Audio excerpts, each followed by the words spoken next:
Hello, good evening, everybody. Good evening, welcome, welcome. I'm so excited to be here again today. Once you join us, please comment, I'm here. I want to see your comments. I'm here. Once you are in the room, please drop a comment. This is day 2 of the webinar, Positioning for Global Opportunities webinar, organized by Sister Salai Foundation for Community Development to celebrate the International Youth Day. Hello.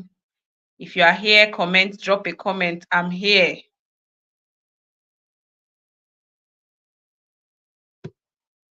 Welcome. Welcome, Chiamaka. So good to have you here. So good to have you here. I'm looking forward to all the beautiful things we are going to learn today.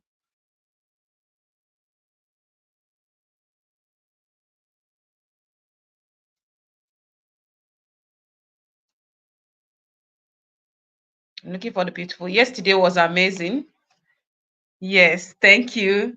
While we're waiting for more people to join in the room, yesterday was great. We had a nice time learning about. Hi, Chidimma. Welcome. Welcome, Tonia. Yesterday, we talked about the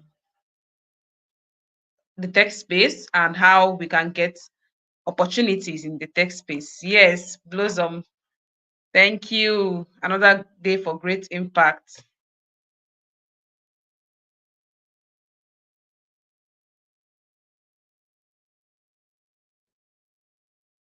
We are going to start very soon, just waiting a little.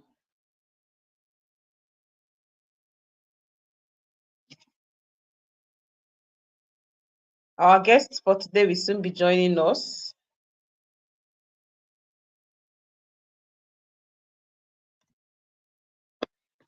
We're going to have 3 guests today, but we'll take one first.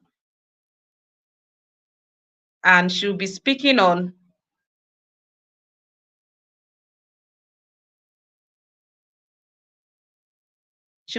navigating challenges and seizing opportunities in the global space. Of course, yes, that's great. Welcome, Blossom. It's good to have you here. Of course, this is the webinar Positioning for Global Opportunities, organized by Sisters Ally Foundation for Community Development. Yesterday, we introduced ourselves and what we do. While our work is focused on women, we also try to incorporate activities that help to improve the youth for youth development. So this webinar is to mark the International Youth Day. Yes, we'll be starting soon. So if you know somebody that is supposed to be here that is not here, this is the time. This is the time. Send them a message, send them a text, call them on phone, let them know that we have started.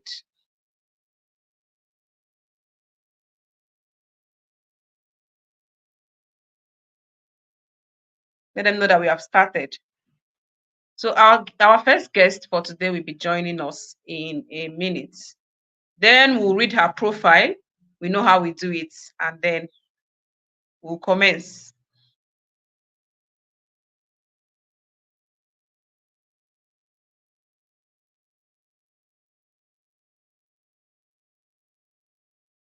Okay, so her video won't be on, sadly, because she's on transit and won't be able to keep her video on. But please pay attention, get your pen and paper, and be ready to learn. So we are going to talk about the topic, navigating challenges and seizing opportunities in the global space. Hello, Miss Melva. I don't know if it's Miss or Mrs. Hello. Good Hi, evening. Modesta. Good evening. It's I good to hope you have had you a great here. weekend. Good to be here. Yes. I've just been resting since morning, preparing, waiting for this evening. That's I beautiful. hope you're also having a great day. Oh, absolutely. Absolutely. Okay, so I'm going to read your profile and then we start the Okay. session.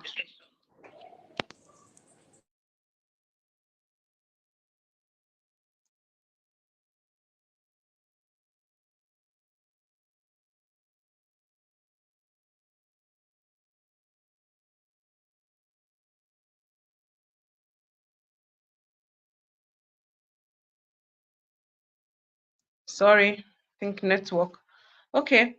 Miss Melva Oguri is a highly accomplished lawyer with a keen focus on social justice. Leveraging her passion for civic engagement, she strives to advocate for inclusive and transformative education for community development across rural Ebonyi State, Nigeria. Through her nonprofit, the Catch 'em Young initiative, she promotes rural literacy and eliminates female subjugation through inclusive model education and disability rights advocacy. With her team, she has consistently organized the annual Brave Voices International Conference since 2021 to bridge inclusion gaps in advocacy. With her extensive professional experience, she has built sustainable cross-sectoral expertise in disability rights advocacy, communications, sustainable community development, project designs and management, partnership building, and digital storytelling through documentary films. She's deeply committed to achieving an inclusive and civil society where women and persons with disabilities can equally thrive. Her massive drive for rural literacy and education, policy advocacy, and program design is unwavering. She's confident that with her passion, skills, and experience makes her a very valuable team member to any organization and makes her a valuable team member to create better and more inclusive world. She's also a Mandela Washington Fellow and belongs to the Mandela Washington Fellowship Disability Inclusion Knowledge Network as a communication and publication advisor. Okay, welcome, Miss Melva. Sorry. Please, guys, let's welcome her. Type welcome in the session. I want you to engage, so I'll be sure that we are all here and we are following. Join me to welcome Miss Melva Ogoro. Thank you very much, Modesta. Well, I have handed over as the communications advisor to the new um, person, so that's a Okay. former now. Yeah, but I'll immediately jump onto what we have for today, given the fact that I'm not the only speaker for today. So, and I hope that we have fun in this section, this interactive session. So, I'll be focusing on positioning for global opportunities, though in between we'll talk about how to navigate the challenges and all of it. So, I will go ahead and just briefly introduce. They've given you people a long version of introduction. I would briefly introduce myself, and we will learn why I am doing that later on as we in the course of this. My name is Nkechinyere Melva Ogoro. I'm a practicing lawyer, a disability and gender advocate. I'm a gender-based violence activist and a sustainable development expert. So when you look at these things, you'll be wondering, what is a lawyer doing in all of this? We'll find out. So greetings to everyone, to all of our audiences today, wherever you're joining us from, listening in from. I hope you all are having or have had a great day or are still having a great day, depending on where you're joining us from, if the day has ended for you or not. So, global opportunities provide exposure, enhance skills, it expands networks, and build global perspective. It helps us to, it informs the way we perceive, the world we live in, or even communities outside of our own. You know, these impacts our personal growth, career advancement, and provides us the opportunity to contribute to global change. We cannot really there is no overemphasizing the importance of, being on the global market. Everyone has something they are selling. Either it could be it's your skill set. Everyone has one skill or the other, or product or knowledge or expertise that they are selling. So whether you sell it at the local level or the global level, then becomes a different thing. How then can one assess the right opportunity to play a key role in today's interconnected world? We talk about globalization. That's what it is. Our world is interconnected. We have the world in our palms. There could be someone joining this webinar from anywhere in the world because they can, because of the technology that we now have to, improve on globalization. Now, my goal for my engagement with us today is to provide actionable strategies for positioning oneself to seize global opportunities in education, career, and personal development, beginning with your local context. Hello, can we all hear me? Yes, we can hear you. We're with Okay, you. perfect. Thank you. Now, I want us to let's first examine global opportunities from my own lenses. Now, I'm saying my own lenses because in today's world, people now view things differently. Everything has become relatable. I don't agree, so I would look at it from my own lenses. Now, global opportunities on my terms refer to chances for personal and professional growth across different countries, such as scholarships, internships, even jobs, and then collaborations or partnerships opportunities that expand skills, networks, and cultural understanding. you know, as people are different, understanding that people are different based upon the perspective that their environment has built them into is also is a whole different skills. That's cultural understanding and all. Perhaps it means differently to another person, like I said, but I'll be speaking from my own stance, from this stance, while focusing on preparedness and intentionality, towards leveraging our local context for global opportunities. So first of all, I'd like us to dive into assessing our current position. How talk about global opportunity without first understanding yourself?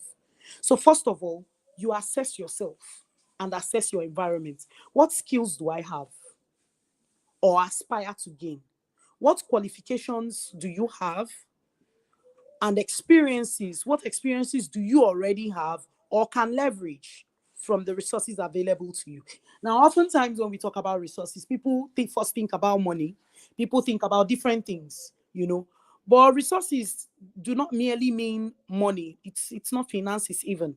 It could mean volunteer opportunities. It could mean challenges within your environment that meets your skill set, that then provides you the opportunity you need to show leadership or hone those skills by finding expressions for them. And information, what are the information channels, that are available to you? These are resources. I find the best way to assess myself, you know, I find that the best way to assess myself is to use the SWOT analysis. Strength.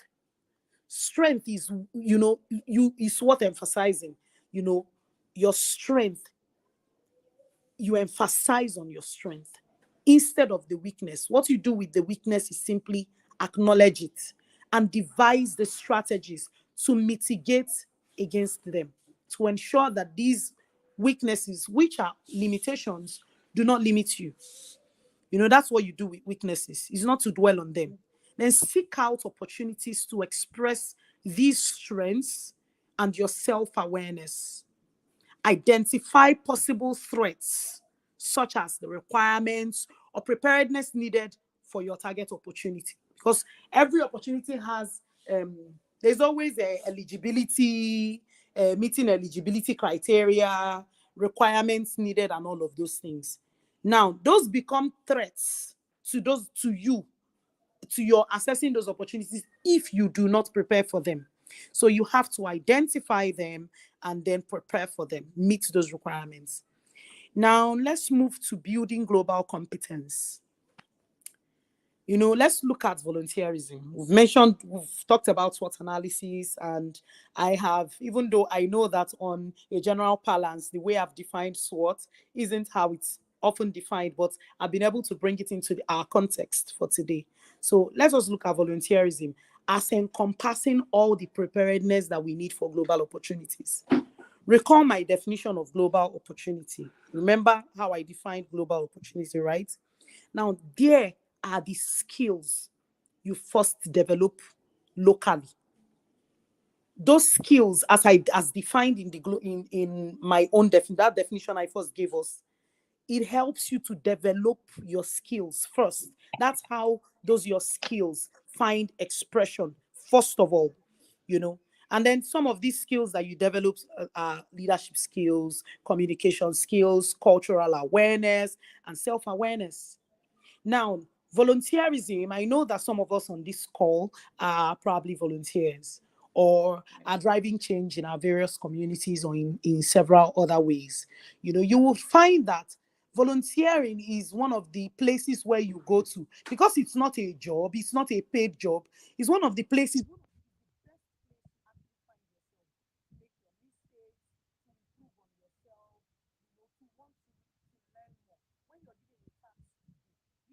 Hello, ma. We lost you for a bit. We can't hear you.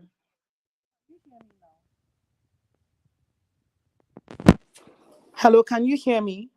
Yes, you are back now. Oh, for how long did you lose me, please? For maybe a minute, less than a minute actually. Okay, please, could you let me know where I was, what I was talking about when you lost me?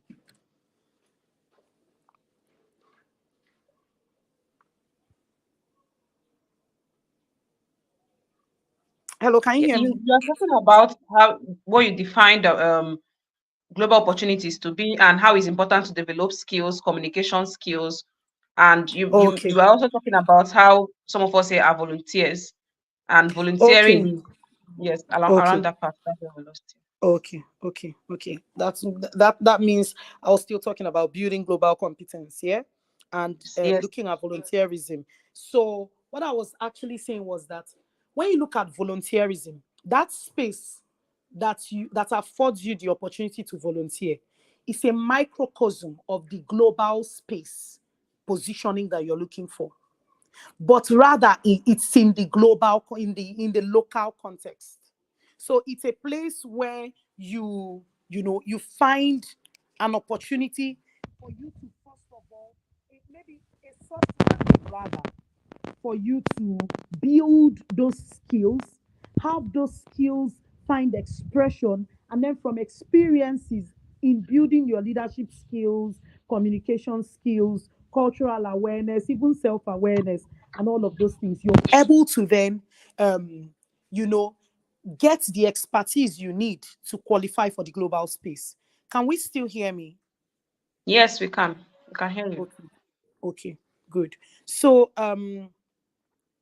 that said, volunteerism provides the same exposures as global opportunities will avail you, but just in local context. It exposes you to global trends on development issues and helps you master the local narrative, which then gives you an edge for the global space. Now, at volunteering, your weaknesses will be exposed. How so? When you're given a task to do, oftentimes you find that, you it's more like being pushed to the wall. You're given this task to do, and perhaps you're a medical doctor volunteering in a development organization, and the task you've been given to do is to produce a report.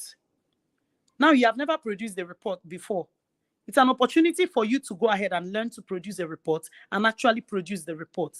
Now, given the fact that it's not a paid skill, it doesn't mean because it's not a paid opportunity, you would then do it anyhow. But it simply means that there is room for improvement for you, and there is room for improvement for your organization as well. So while you have been given these tasks to do, There is also room for you to find what Google tools are available for me to use to perform these tasks and do it well. How can I design these reports to look good?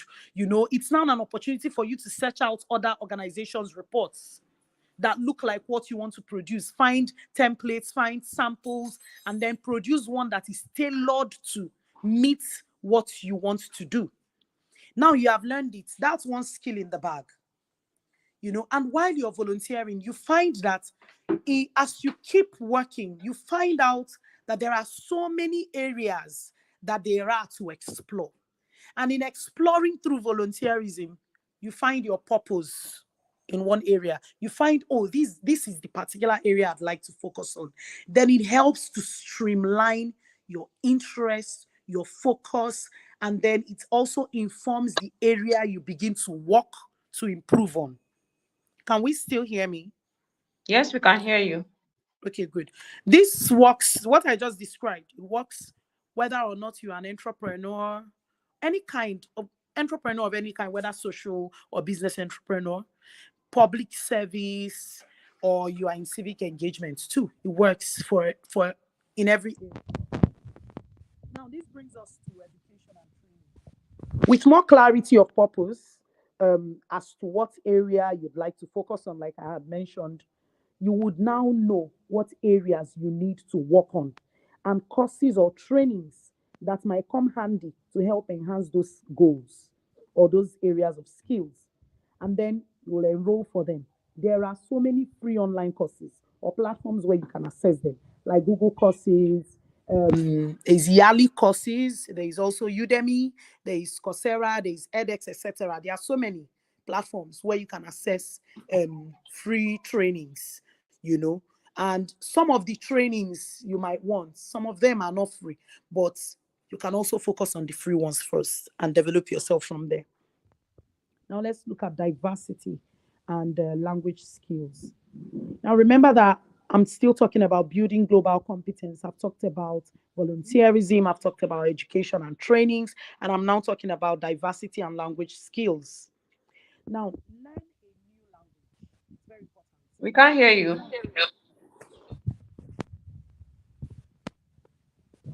Hello, can you hear me? Your voice is very low. Can you hear me? Yes, yes, this is better. Okay, at what point did you lose me so that I can go back? The point where you mentioned the things that we have learned, you are still talking about competence. You have talked about volunteering. You have talked about purpose, finding your purpose, and then diversity and Education and language, training. education. Yes, education and training. Education Then and training. diversity Okay, so and now I'm language talking skills. about diversity and language skills. Now, when you talk about diversity and you talk about language, it's a it's not strictly about the language per se. It's more about identity. It's more about culture than it is about the language itself. Now, you realize that if you go to, like, you're in the east or you're in the west or you're in the north or whatever geographical area you are, depending on what language they are speaking, if you go to the market and you want to make purchases and you speak the local language, you get favors.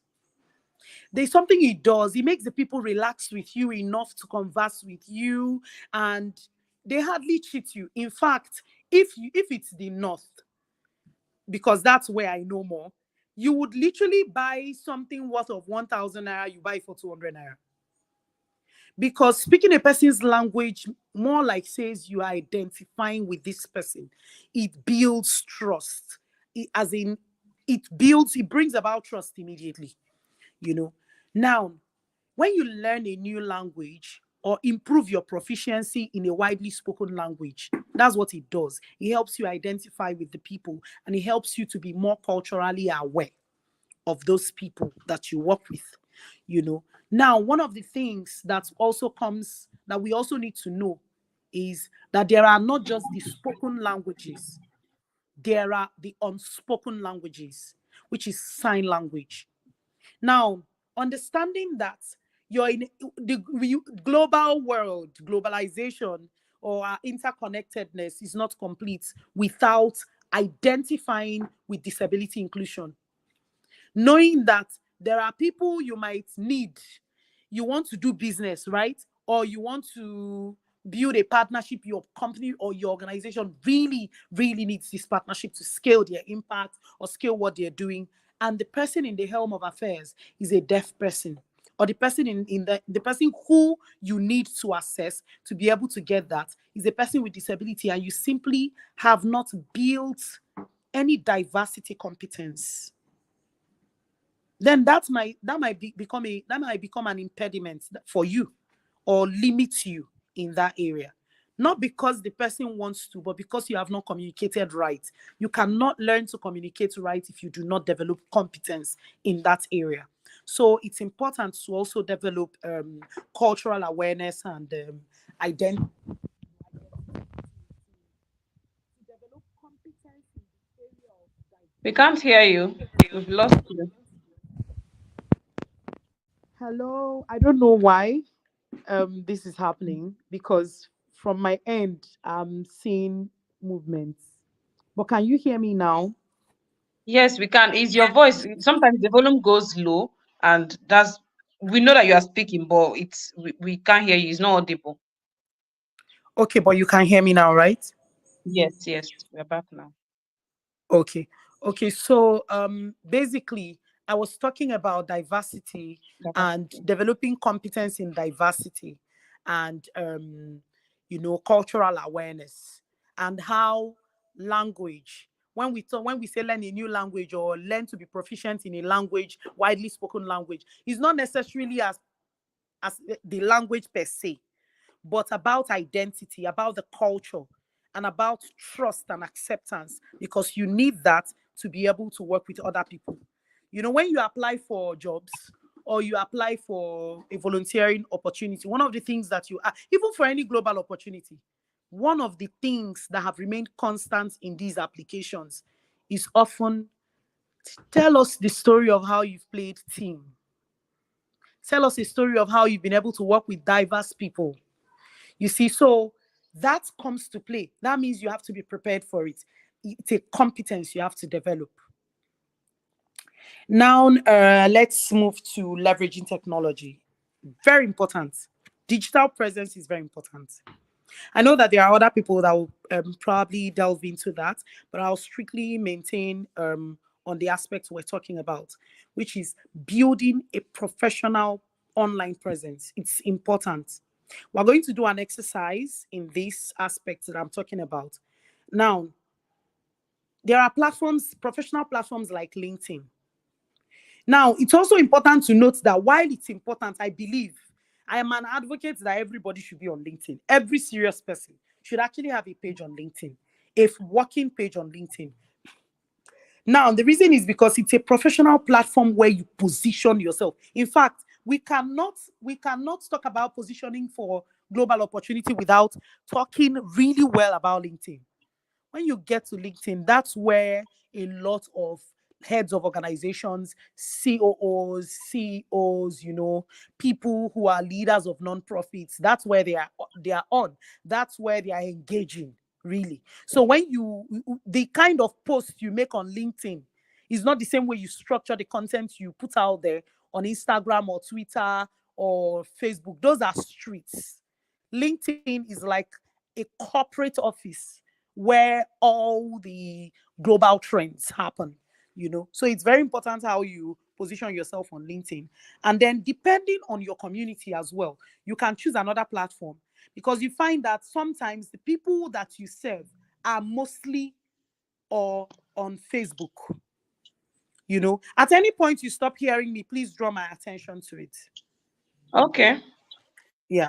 So now I know that most of the people, because I work in rural communities, most of them are on Facebook. So I have a presence on Facebook, knowing that these are the people I want to reach. So depending on who you want to reach, you need to also look at other platforms. But LinkedIn is basic for access opportunities. It's very basic. Your community, you should find ways to put your stories out there. Having a platform is a different thing, but being intentional about telling your own story is also another thing that you also need to build skills on. You need to know how to simplify your pass your message, tell your stories. As simple as that. Just simply tell it as you're doing it. The leadership that where you're providing leadership, the skills, how you're driving change, what you're learning, just share. Because that position you're looking for might just be in your sharing. Someone would see it and be, oh, this person suits the skill that we're looking for, and all. And when she was reading my profile, that profile was lifted off of my LinkedIn, so you can see that that's a profile that is like a resume. When someone sees it, the person is able to see my expertise. I didn't go telling, oh, this is where I work, this is where I'm working, these are all the organizations that I run, these are the things I do. But simply just sharing your expertise, how you work, your areas of interest, and what you hope to do, the goals, what your focus is, what you envision for the future, and all of the. It helps people find you better. Now, we cannot talk about this without talking about tailoring your resume, your curriculum vitae resume, what have you. Tailor it to fit some people would be looking for a job in finance and they will submit a legal resume. Or you're looking for a job in the development space and you're submitting a resume that does not have anything you have done with respect to volunteerism or showing leadership or even driving change or any community work, nothing. So you need to learn to tailor your resume. Every volunteer job that you have done, ensure that you share. Ensure that you share. Do you understand? Ensure that, as in, you impute it in your resume. Let it be there that, oh, I've worked on this. Ask the people while you're working there, me, this is what I do. Once I get into an organization, we are in good terms, because sometimes you may not help it. It may not be your fault that you fall out with the organization you work with or the your employer. So as you keep working and you've proven yourself, you've made yourself indispensable, or you've tried to, you can request for a recommendation that you will file in your resume. You request a recommendation and you file it so that you can refer to that recommendation when the need arises. Because sometimes you would work with organizations that when you're done working with them and you leave, it will become difficult to get any recommendations from them. So, ab initio, you get,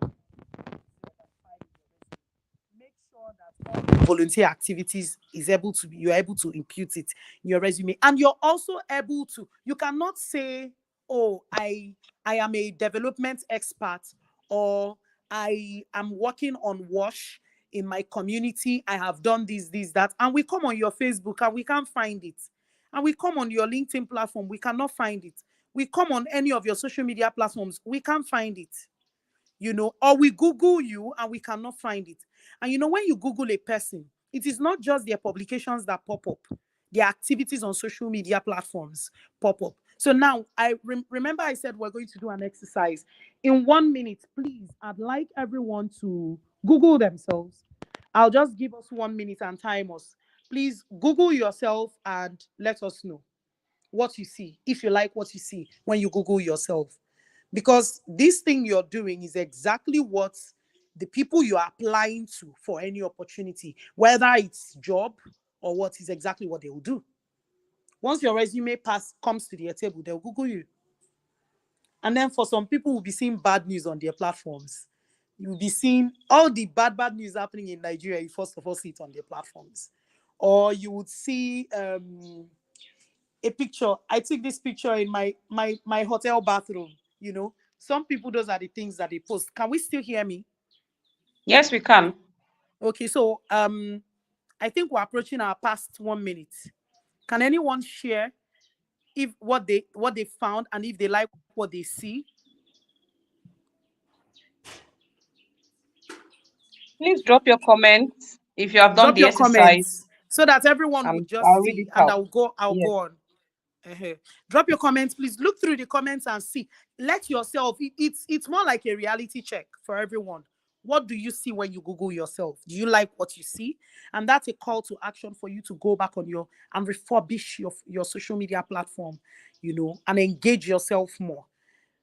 Now, handle your finances. It's very important that you handle your finances.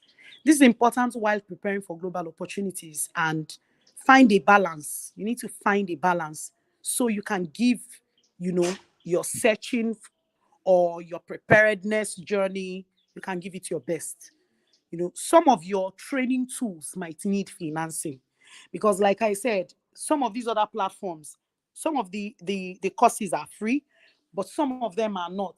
And sometimes there are specific courses that you may need to take, or you might even need to engage some academic research or academic courses or what have you, that will then qualify you for the kind of opportunity you're seeking. And sometimes it would require financing. And though there are opportunities sometimes for you to get a scholarship for those, other times you may want to have a plan B as well. Now, some of your let you take advantage of the online courses that are free, the webinars like these ones, and some of the webinars that also give you certifications.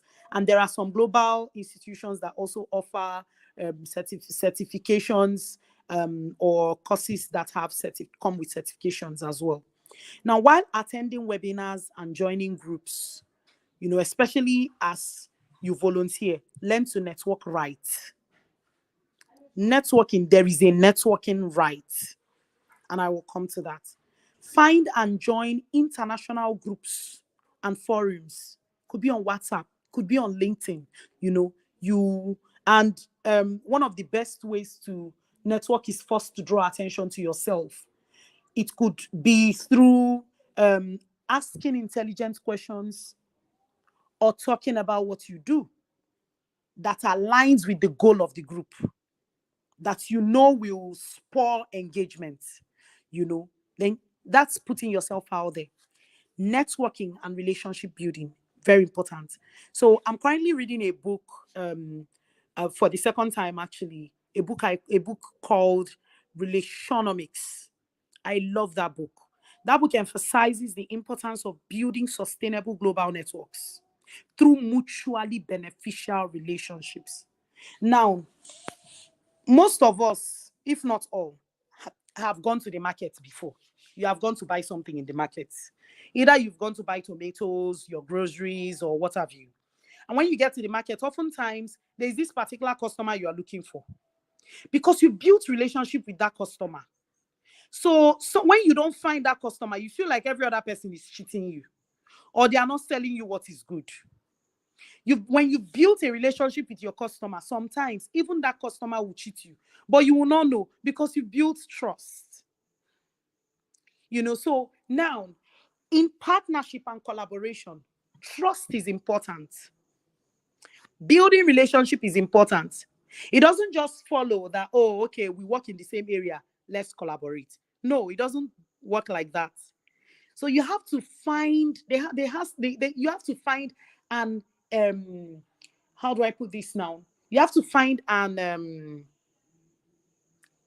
place to interconnect, an intersection where what you do benefits that person and what they do benefits you.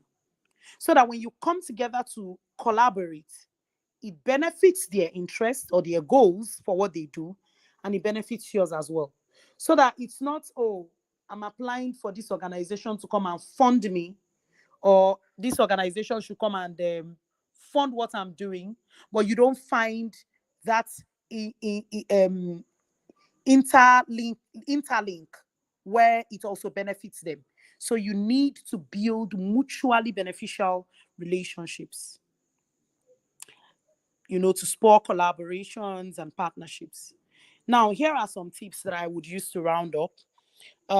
Follow global news on TikTok, on LinkedIn, or follow global news. That's intergovernmental organization that you are interested in working with, or that interest, their goals aligns with yours, or your area of focus. Follow them. Those individuals that are role models or that have reached the apex in that career that you're focused on, or that development journey that you're hoping to attain, follow them. That organization, that's corporate that corporation, those individuals, for those people who produce those contents that you like, that aligns with what you're focusing on, follow them. Now, social platforms use algorithms. That means that it is important what you like. You notice that, I don't know how many of us are on TikTok, but when you like a post on TikTok, you notice that that post you liked, the poster, the person who, the creator of that post, even if you're not following them, you'll start seeing their posts more often.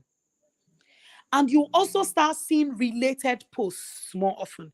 It's like that. I've seen that it's like that on Facebook as well. It's like that. In fact, LinkedIn will send you a message telling you that this person you follow also has so and so person following them, and so and so topics that interest them, that might interest you, and suggest them to you, so that those you do not know, you can also find them through algorithms. So it's important who you follow, what trend you like, or comment on, you know. When you find opportunities that interest you, even if it has passed, please look through, read up about them, and check the eligibility criteria, what qualifications you need to meet those to qualify for them, and begin to work on meeting them for the next round of the applications and all. Now, one of the ways that I developed my skill, I recall that I said I was introducing myself for a reason. I'm a lawyer, but through volunteerism, I've developed a lot of expertise. And in volunteering, I found that I'm able to find that, oh, okay, so in development, I need to learn more about this, that. I enroll for the training. And I'm able to apply for opportunities, some of which I've gotten. And then I'm able to develop and improve on myself. And today, I am an expert in the area, even though it wasn't initially what I studied in the university.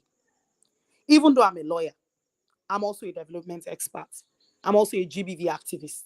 And I'm also all of these other things as a result of volunteerism and working on myself. You can't, I do not know how to speak about global opportunities without really talking about volunteerism, especially because it's one of the things about global opportunities problem solving. So, and you need to look for low-hanging fruits first to begin to solve problems. It could be that you know how to teach mathematics, and those children in your area, math is a problem for them. It could be just one or two children, and then you begin to offer that skill that you have. You teach them, and from there, you're able to tell the story. You're also able to learn how you can solve the problem of STEM or mathematics. There is this saying that the fear of math is the beginning of wisdom. But math can be simplified. Yes, math can. There are so many people who studied a whole different thing, who were good in physics, but except for mathematics, they would have been doctors or they would have been in finance.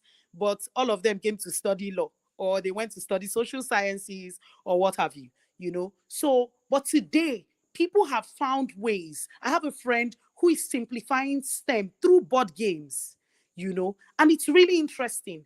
And she probably started with just trying to solve one learner's problem from one learner to the next learner, and today she's on the global space. So while you want to work with UN, understand that there's a UN in your backyard that you first need to develop and you first need to leverage to improve on yourself, and then learn the edge that you will have to present at the global space. When you come to the global platform, what matters is what do you have to offer? And you need to develop what to offer. And it's not on that global space. You develop it. You develop it here in your local context. I'm going to stop right now. And if we have questions, the moderator will let us know when to ask questions and I will answer them. Thank you very Okay. much. Thank you so much. Thank you so much, Miss Melva, for that amazing session. We've had comments while you are speaking and some questions. Please, if you have any questions, now is the right time to ask now. Please drop your questions so that she will get to them. Based on the exercise, a lot of people commented that they can't even find anything about them online. Like they don't have anything about them. I didn't see anything about me on Google. Vincent Cecilia. Sandra Onoha, I like what I see. Okay, that's nice. Blossom is asking if she would like to know if it's when she adds her profile on social media platforms that she'll be recognized by Google. Not necessarily. Hello, can we hear me? Yes, we can hear you.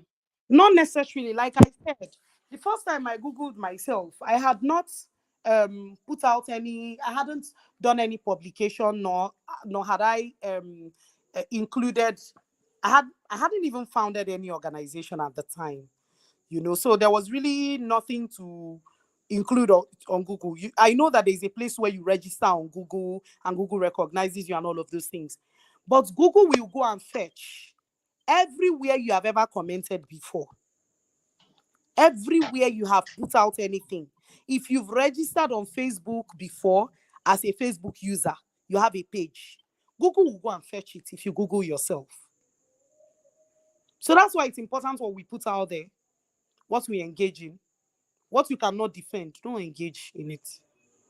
So I don't know if I answered that question, but Google will Yes. find you. And the beautiful thing is we now have platforms. You don't necessarily need to have money to go and publish your work in what's the like Guardian or any of these Vanguard, The Sun, and all of those, or Voice of America. No, you can use your platform. Is it not StreamYard we are using like this? You know, you can create a YouTube channel. There are so many platforms, and then you can use Medium to publish. There are also so many other platforms you can use to. You can create a page on Disha. You don't need to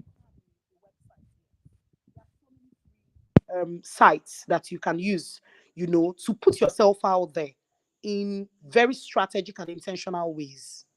Yeah. Okay. Thank you so much.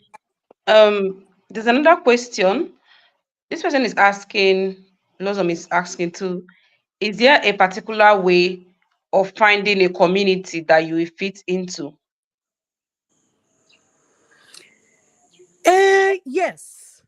I'm saying because I'm trying to understand the question. So yes, depending on your skills and depending on what you want, you know, initially I said to find a place, you need to assess yourself. You need to first assess yourself based on assessing your community as well. If the community does not fit into what, even though that's difficult to find a community that does not fit into your skill at all. So, for example, let me use myself as example. So, I moved from what most of us would call the big city where everybody wants to run to, and I moved back to a state, Ebonyi, that is majorly rural, where most people say, oh, nothing is happening here. Let's go to Lagos. Let's go to Abuja. Let's leave the country, you know. And I did not just move to the States, and I'm not just in Abakaliki. I work in the rural communities. I do not just work in the rural communities. I go to the places where people don't like to go.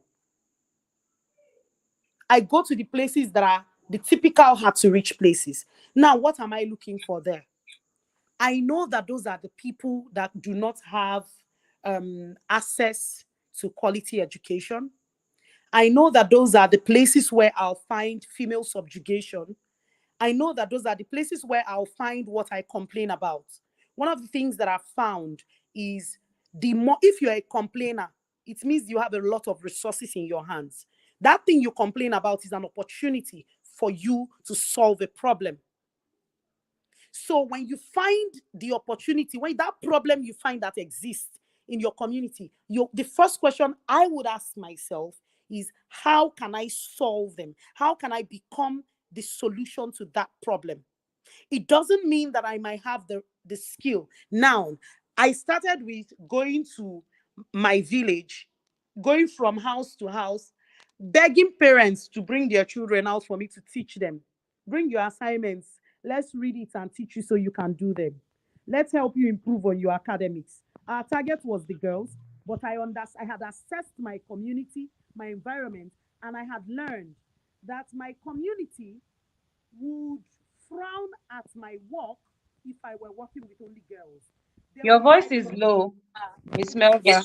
can you hear me now? Yes, yes, this is better. So I remember going to a particular home in my village, and the man said, I hope you did not come for female emancipation. I hope you have not come to tell our daughters how to free themselves. Oh, which means your daughters are in bondage. So what I did was, I said, oh, no, no, no, no, bring your sons to everybody, just come. Any subject that we first identify. So what are the subjects that you don't like? Well, I did not like mathematics. I knew it enough to just get by, not enough to teach another person. What did I do? I leveraged my network. I found people who were good at STEM. That's collaboration. I brought in collaboration from educators, and I brought in collaboration from skilled individuals who later on became volunteers. And we found time where we would go from our workplaces to those communities, and these teenagers and young people would gather, and we will provide them with alternative learning situations where we were able, and then they started improving in their academics to the point that their schools will invite us to their prize giving, and we would see that KYI mentees were taking all the prizes. So you see how I was able to assess my community, and how I was able to identify the problem, and how I was able to strategize on being the solution to the problem. And since then, we've grown our mentorship activities, we've grown into full community development through inclusive education. So it's knowing your skill, knowing your niche, and knowing how to approach the issues within your community. Okay, thank you so much. Um, there's another question here. How do I search for volunteering jobs? Do I search online? Yes, And of the course, person is you also can search commenting that online. he wants to get involved in community development. Yeah, there are so many organizations. Depending on where you are, you could search online, because some of these organizations have websites, some of them have social media platforms. And just like you Googled yourself, if you know the name of the organization you're searching for, and you Google them, then they are available. You find where you can, their contact people, reach out to them, and you apply based on their application um, modalities as well. And Sisters Allied Foundation is in Ebonyi. I know a couple of organizations in Ebonyi as well, where if you want to volunteer, you can also reach out to them. And I think your best bet is know the name of the organization, Google the organization. Catch Them Young Initiative is also, we also have a presence online, and we have a presence on site as well. We have a website. You can fill out the forms for, if the organization has a form, and then but one thing I've learned with volunteerism is, don't agree to what you cannot do, because it's not paid. It has to be something that you're passionate about. You have to be intentional about it. You have to first of all ask yourself how this benefits your goal, so that you can give yourself a reason for doing. You can form your why. You need to know your why. Why are you doing what you're doing? That's your why has to be hinged on you, your goal, your purpose, and your future. Okay, thank you. We have 5 minutes for this session to end. So this person is the person that asked the previous question. So I'll just read the comments out. And to add to my question on volunteering, I'm currently in school 300 level, so I would want easy explanations on how to be involved and still keep up with school and other skills I'm trying to build. Okay, to respond to that, so I started volunteering in secondary school. And one of the things that I had guidance. You need to have mentors, people who mentor you. And while you have mentors, you also need to understand what matters to you. Because while there are opportunities that come through volunteerism, You also need to ace your academics as well. You need to not make less than a 2-1. You need to try not to make less than a 2-1. You need to aim for a first, and then if you land at a 2-1, that's okay as well. That's not to say that the other ones are not good, but then giving the opportunity that you're still in school, you need to target to aim for the best as well. Now, that falls on you and boils down to time management and setting Your your voice is priorities. low, ma. Hello, can we hear me?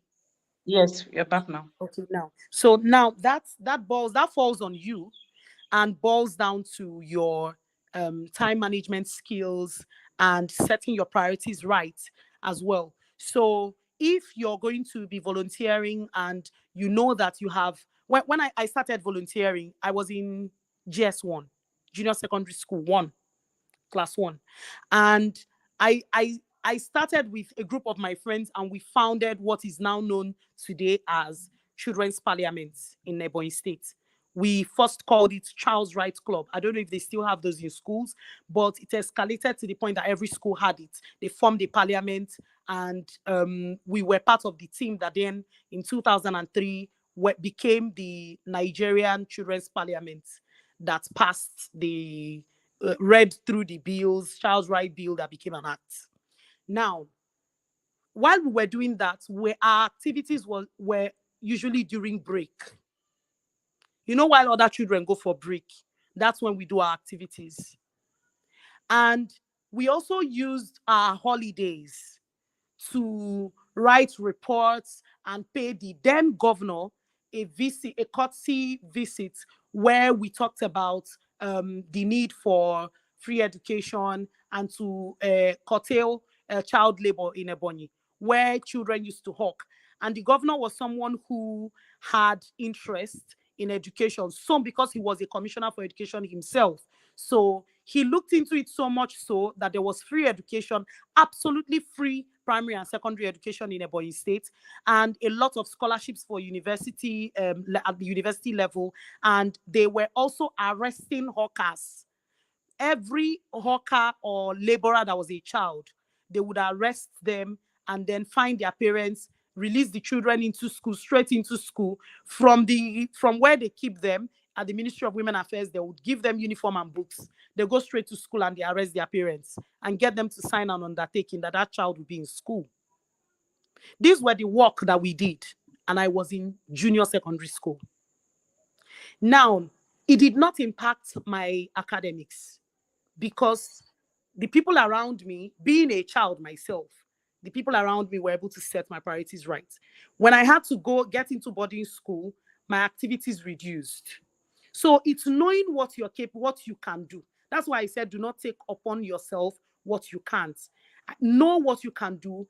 Have an agreement with the organization you're volunteering for. These are the roles I can play. There needs to be a clear-cut goal set, designation for what you do. This is your role. These are the things you do. This is when you do them. When you will not be able to be available, you let them know. So it's an agreement between yourself and the organization you volunteer for. And also, the whole of the ball is in your court. Yeah. Okay. Thank you, Miss Melva. I think we have Yeah. actually exceeded our time, and our next guest will be joining soon. I still have a couple of questions here. Someone is asking the name of the book you mentioned earlier, Is and there's another. relation. And for want of time, you can email me the questions and I'll respond to them. I know that there is a Okay, WhatsApp group. yes, Hello, can you hear me? I know there is a yes. WhatsApp group. You can email me the questions and I'll respond to them. I'll also send in tips on how to apply for scholarships as well, so that you can post it on the group. And Okay, global opportunities available, so you can post it on the group. thank you. I don't know. Can you just comment on this last question before you go? You said, how can your global expansion contribute to local communities? I believe you have talked about this. Okay, Can you I hear me, think ma? I'll just use an example to respond to that. Yes. So I have gained a couple of global recognitions, and which has given me access to some global opportunities. Now, what it has done for me is it has helped me build the network that now benefits my community. We've been able to build partnership with organizations that are now helping us build libraries by contributing to the books that we load in those libraries. And then some people have been able to gain access to scholarship opportunities for their university level education and for secondary level education as well. Now, all of this is happening within my community. And just yesterday, we kicked off our 2024 international exchange program for tertiary students with disability. All of this is as a result of the partnerships I built, the network built, and my access to the global space. Now, all of this benefits my community. So when you gain global opportunity, it doesn't just benefit you, but it puts you at a vantage point for you to be able to scale your work in your community.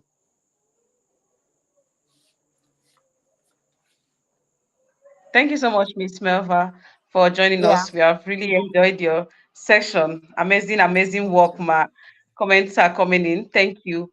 Thank you so much for spending this evening with us. And Thank you very much. any other I'll bet questions, to I'm take going my to, leave. yes, I'm Okay, going to then. send you Thank any you other very much. questions in the group. Yes. Thank you so much. Wow. It's been amazing so far. Yes, amazing works. Yes, just quick comments before our next guest join in, and we're going to have two guests. Before they join in, someone was asking about how to find organizations. Google is always a friend. If you don't know any organization around you, all you need to do is to search online, search on Google, NGOs around me or NGOs in my location. If they have an online presence, as even if it's a social media presence, you will see their names come out, and then you check out their social media, get their contact or email, and reach out to them. Some also put out call for volunteers every now and then. So this is how you can.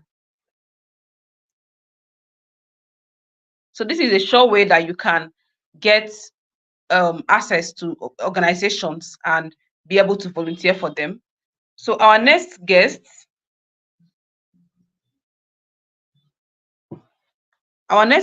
will be joining us soonest.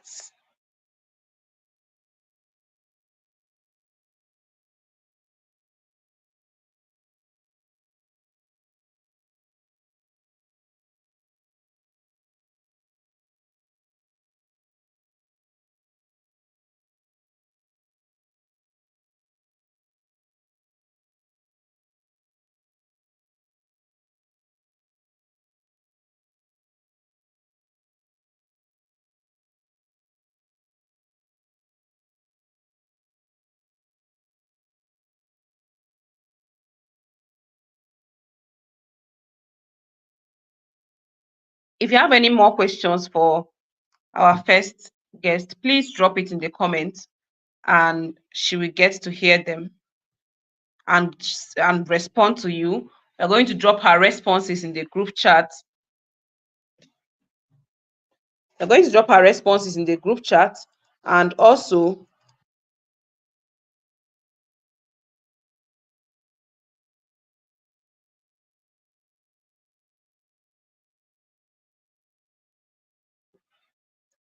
she will also be sharing opportunities. She will also be sending opportunities for us, global opportunities, scholarship that students can leverage on, or anybody working in the development sector can leverage on.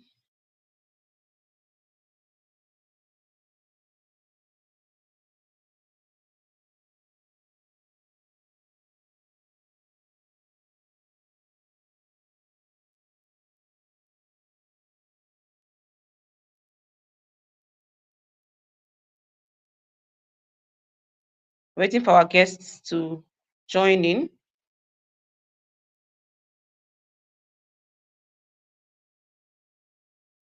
Okay. Good evening, Mr. Charles. Can you hear me?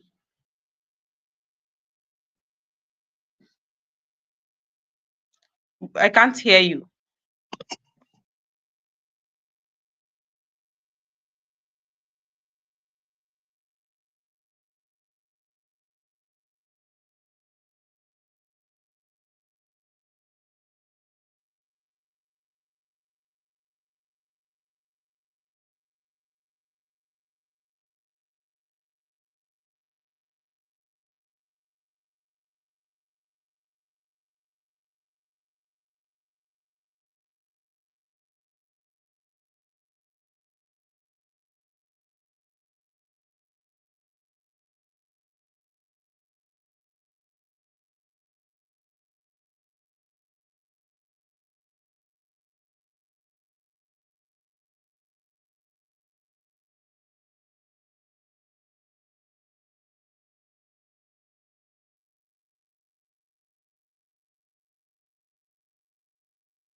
Oh, so sorry.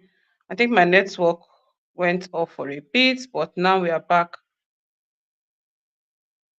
Can you hear me, Mr. Charles? I'll be adding the other guests now. And yes. Hello, Miss Jennifer. Good evening. Hello, good evening. Can you all hear me? Yes, yes, we can. It's good to have you Okay. here. Same here. Mr. It's good to Charles, be here. Mr. Charles, can you hear me? We can't hear you.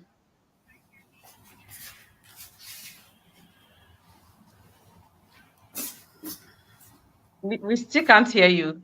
I can I see you are think it's speaking, but we having can't. Yes. network issues. I don't know if it's network or his audio. There's something wrong with your audio. We can't hear you. Okay, can you hear me now? Good evening. Yes, yes, we Yes, we can hear can you hear now. you. Good evening, Good Modesta. Good evening. evening, Jennifer. Hello. Good evening. It's good to have you here. The pleasure is mine. So I'm glad sorry to be here too. for, yes, sincere apologies for the little delay. And we're going to jump right in. We'll start with reading your profiles and then we'll start with the questions. Okay, so Obiamalu Jennifer Mary Chukwu is an environmental activist and a graduate of forestry and wildlife from Nnamdi Azikiwe University, Oka. During her time, she co-founded Watch Green Unizik, an environmental club. She also served as a one-time vice president of the Forestry and Wildlife Association in Nnamdi Azikiwe University, Oka. Jennifer is a team member of the Green Environment and Climate Change Initiative and an ardent volunteer in multiple NGOs, including Sane Generation Organization, Civil Alliance for Climate Action.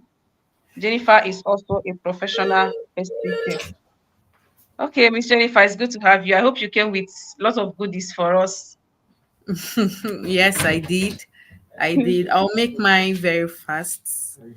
I didn't Okay. intend to start by this time, but I'm really, really happy to be here. And this is day two.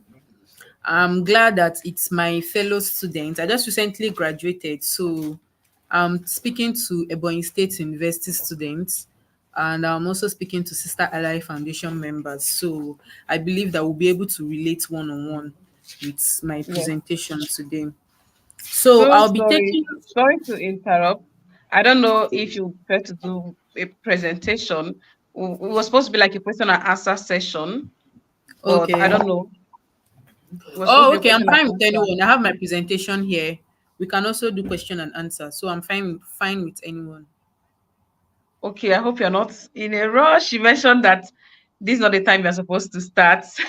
Let's see what we can do. Let's go. Let's go. Let's Okay. go. I'm It's going to ready. be like a joint presentation. Yes. Okay, okay, with So Mr. Charles. Okay, yes, I will have to read his profile. okay. Chukwu Emmanuel Charles is an astute public speaker, entrepreneur, and youth development expert. He possesses a Bachelor of Science degree in Human Anatomy and a diploma in Health and Environmental Safety. He is a social reformer and a passionate advocate for personal development among young Nigerians and Africans. He is a people-oriented leader with diverse skills in poetry writing, literary content creation, and leadership. He has 10 years of experience in guiding, counseling, and mentoring youth across Africa. He has served as assistant lecturer at Anambra State School of Nursing, Mbo, and Southeast Zonal Coordinator, Mission Useful Youth. He's the DG of Better African Youth Foundation and the School Exchange Fellowship Mentor with Teens Global Foundation. Charles is the founder and executive director of Cape Forge, a human capital development firm. Welcome, Mr. Charles. Thank you so much, Modesta. That's gracious introduction.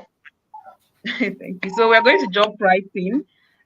Miss Jennifer, I would like you to introduce yourself, like tell us a bit about your professional background, what you studied, what you do now, if it's what you have always wanted to do, and why you decided to get into it. Um, amongst Nigerian students, there is this saying, uh, when you hear courses like forestry and wildlife and other courses, you'd be like, is this what you wanted to do, or the course actually chose you? So in my case, forestry and wildlife actually chose me. And when I was applying for JAM, I applied for medical laboratory science. That's the med lab. Before then, it was nursing. So I always wanted to be in the medical line. But along the line, I was surprised when my admission came out and I was admitted into forestry and wildlife. And I was like, what is this? What am I supposed to do with forestry and wildlife? Where do I start from?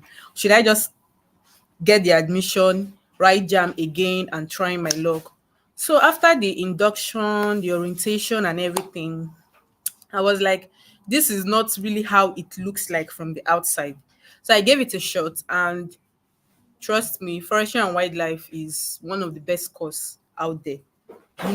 Like there's a lot to learn, and forestry and wildlife is applicable in all areas of our lives. Today now I'm speaking on climate change.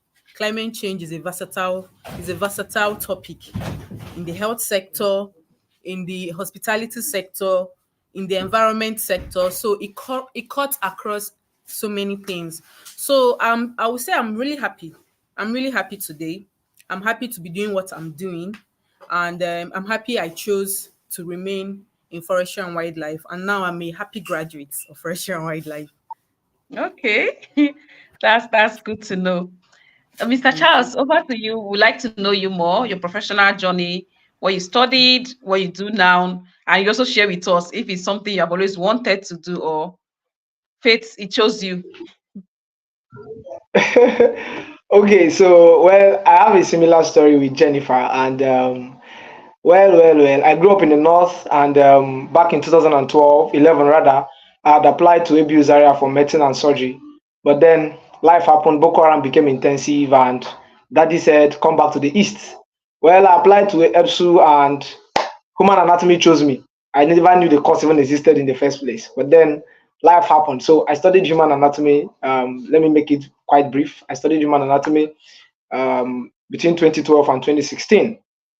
And currently, I'm a personal development expert and a public speaking coach and a public speaker, of course, and majorly into business. So I would go with an entrepreneur or a businessman. Now the reason is simple. Uh, there's this let me put it this way. Our people are not well informed with how life and society really works. Let me explain what I mean by that. We tend to limit everything about our life to what we studied. P2B studied philosophy, for example, in UNN back in those days. P2B is currently one of the greatest businessmen in Africa, worth billions in dollars. P2B is one of the best politicians ever we have seen in Africa. So most times we grew up being told that, okay, or being schooled silently to believe that if you studied medicine, you have to just be a medical doctor. If you studied human anatomy, then you have to just practice human anatomy. If you studied forestry and wildlife, you have to just be in the bush snapping with lion. Jennifer, sorry. All right. So I, so if you study nursing, you have to only be administering drugs and all of that. But that's not really necessarily the case. So I studied human anatomy. I'm looking forward to lecture, but not now. I want to build a couple of businesses and have some money. See, in this life, just have money, all right? And money is in the streets. But we'll talk about that later. So I studied human anatomy. I'm into personal development at the time and into business. Thank you. Okay, thank you. Jennifer, in layman terms, what is climate change? Because we hear climate change a lot, and whenever people hear climate change, they think it's just this ambiguous thing that, oh, I can't even understand it. So we'd like you to explain what climate change is and how its effect is seen in our everyday lives. Okay, climate change is the noticeable difference in our environment due to the emission of the greenhouse gases. And this can happen through our own human activities, through the activities of man. So climate change impacts lives and health in a varieties of ways. Is the Like climate change is Talking about climate change is so broad, because the greenhouse gas emissions that emerge from the extraction and burning of these fossil fuels are like the major contributors of climate change and air pollution. Something as small as drinking your bottled water and then keeping it on the floor, not disposing it properly. You might feel like what you're doing is just basic. Somebody might trash it later. But that bottle, that plastic bottle would still go into the waterways and from there block major water canals. And before you know what's happening, water pollution has taken place. During rainy season, it's so visible in Lagos State every time we have flooding. Aside from that, burning of also fossil fuels. That's why most companies now are going electric, making electric vehicles, trying to reduce the way most people now buy solar panels for their companies and all that, not because they can just afford it, but they're trying to mitigate climate change. They're trying to reduce these activities that destroys the environment. So we have to put our hands together and try to watch our activities, look at what we are doing, and by that way, we'll be able to keep the environment safe for us. Okay, thank you. Charles, we are speaking about the environment, and I Okay. want to know like the relationship between the environment and mental health. Does the state of our environment have significant effects on mental health? Largely, largely it does. All right, and it's important I define environment. Now, environment is not the same thing as location. Location is Oka, Abakaliki, Ikotekpene, or Abuja. All right, but the environment include the people around you, the kind of content you feed on, all right, the kind of things and people you are exposed to generally. That is your environment. So someone can be living in Abakaliki or in or Ogeb and in Cross River State, but then such a person's exposure level is coming from, or exposure is coming from things and people that are not in that particular locality. So, and thanks to internet, thanks to social platforms like Twitter, someone can be in a village today, but then have access to important people and information that really influence their mindset or their way of life. So environment include the people and things that you get exposed to, not necessarily location. Most times those things are contradicted. Now, having defined environment actually, if you understand that environment is people, environment is the kind of content you consume, then you know that it largely affects your mental health. All right, there are things there are people I can never follow online. There are things I can never see because of the kind of settings I have on my devices and on my platforms. You heard earlier the speaker who just left the platform. I followed the whole session. She spoke a bit on that aspect. Right, the kind of feed you get on Facebook, on Twitter, on Instagram depend on the people you follow, the pages you follow, the platforms that you engage. All right, the kind of posts that you like, comment, or share, they determine what you get fed on. So let me give this quick example, and I don't know if it will go well with everybody, but I hope it does. There are people that follow very, very negative celebrities that sell negative ideas and content. For example, there are people that their whole job is to demarket marriage. There are people that their whole job is to demarket men, and there are people that their whole job is to demarket women. If you follow such people, you discover that you just overnight wake up and find yourself hating men. Even if you've not had a personal experience, ugly experience with a man before or with men, you find out you wake up one day hating women, assuming that every woman is a gold digger, is coming after your money, even when you are broke. Do you understand? So naturally, environment largely affects mental health. Do you understand? Because the kind of content and people you follow or listen to or feed on determines the state of your mind. Let me close that question. Let me my feedback with this. You see, mental health is not a joke. Depression is real. Motivation is real as well. There are many times I don't want to leave my bed. Then suddenly, a particular YouTube video is playing. Maybe I'm listening to Vusi Tembekwayo or Isaac Isawanga or Barack Obama giving a speech. Suddenly, I feel energized in my spirit. I'm like, no, Charles, you have to go out there. These are lions roaring in the forest. You have to go out there and eventually become a lion. You can't remain here and metamorphose into a lion. So, but then someone else is listening to somebody sharing depressing story, sharing how this one and that one is happening. Suddenly or eventually, such a person equally becomes depressed and all of that. So, the people you follow, the people you listen to, largely affects your mental health. Yes. Okay, thank you for that. Jennifer, let's talk about passion. We know that people do things for passion or out of interest. But coming to climate change, would you say that there are viable opportunities, like career opportunities in Nigeria climate change, or is it just something people do for passion because they have interest in it? Okay. If you ask an average Nigerian student or an average Nigerian person that how can you contribute to the climate change space, they will look at you, what's my business? There are NGOs for that. Or they might not even understand what you're talking about. So if I'm to be realistic, most Nigerians are not actively involved. I don't know if it's because there is not enough PR in climate change, or they just don't want to be involved in anything that has to do with climate change. But the people, the higher percentage of people that are interested in climate change, they do it out of the passion. For me, it's the passion. I run a business, I run a pastry business. And in my business, I try to I try to make my business a sustainable business. Instead of using plastic, I would rather go for the alternative.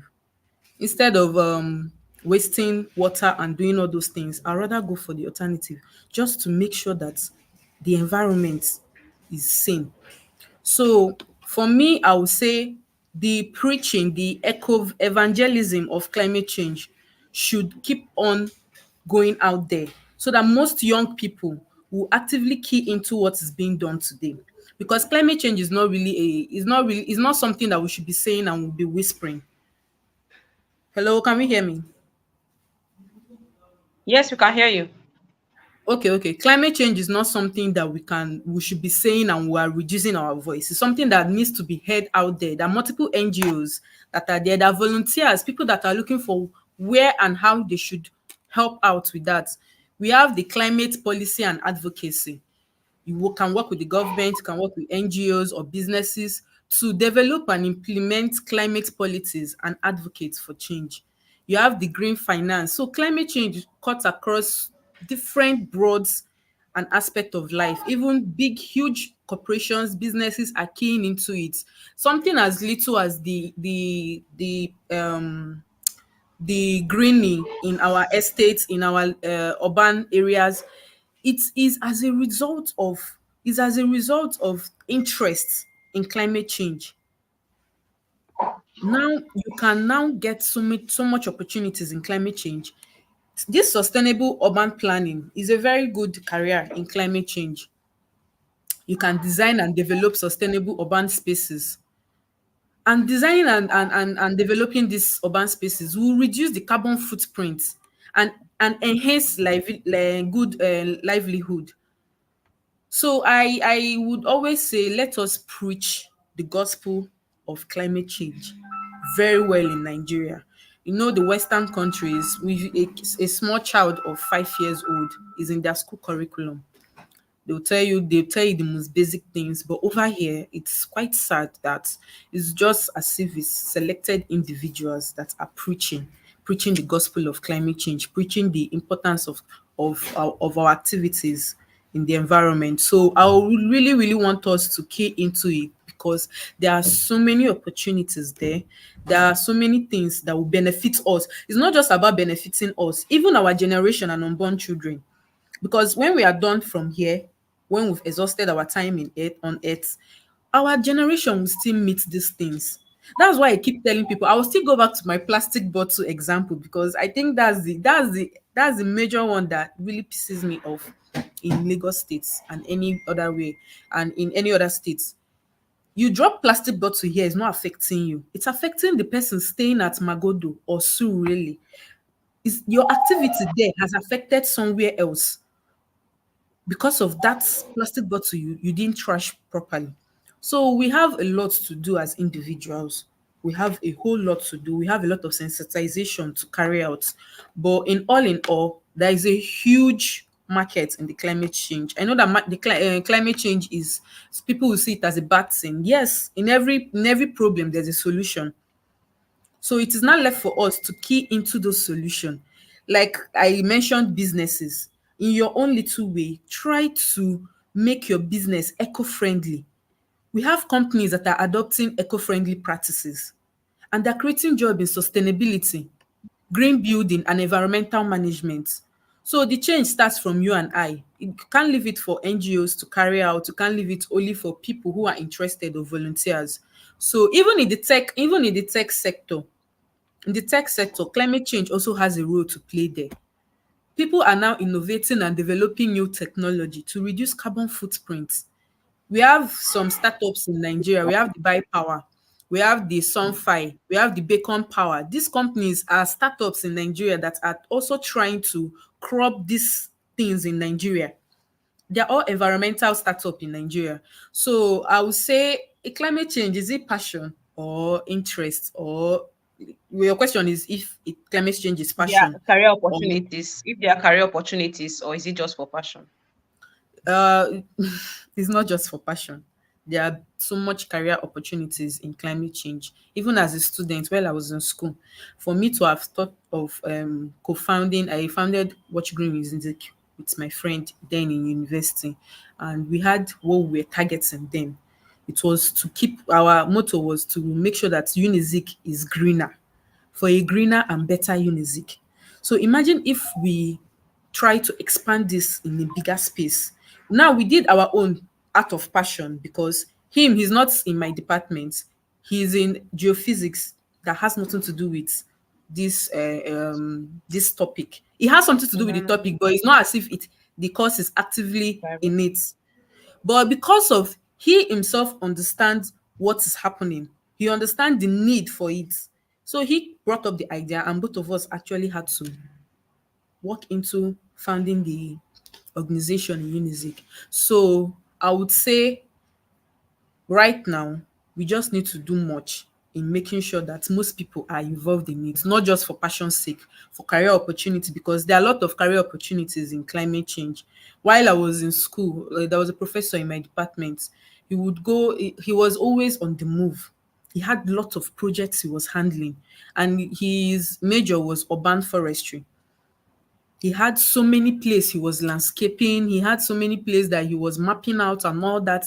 And that was his full-time job aside being a lecturer. So in the climate space, we have a whole lot. In fact, this company that came about this electric vehicle, what's their name again? I've forgotten the name. This Elon Musk company that brought about this electric vehicle. They sat down and they were like, how can they reduce or crop the use of fossil fuels?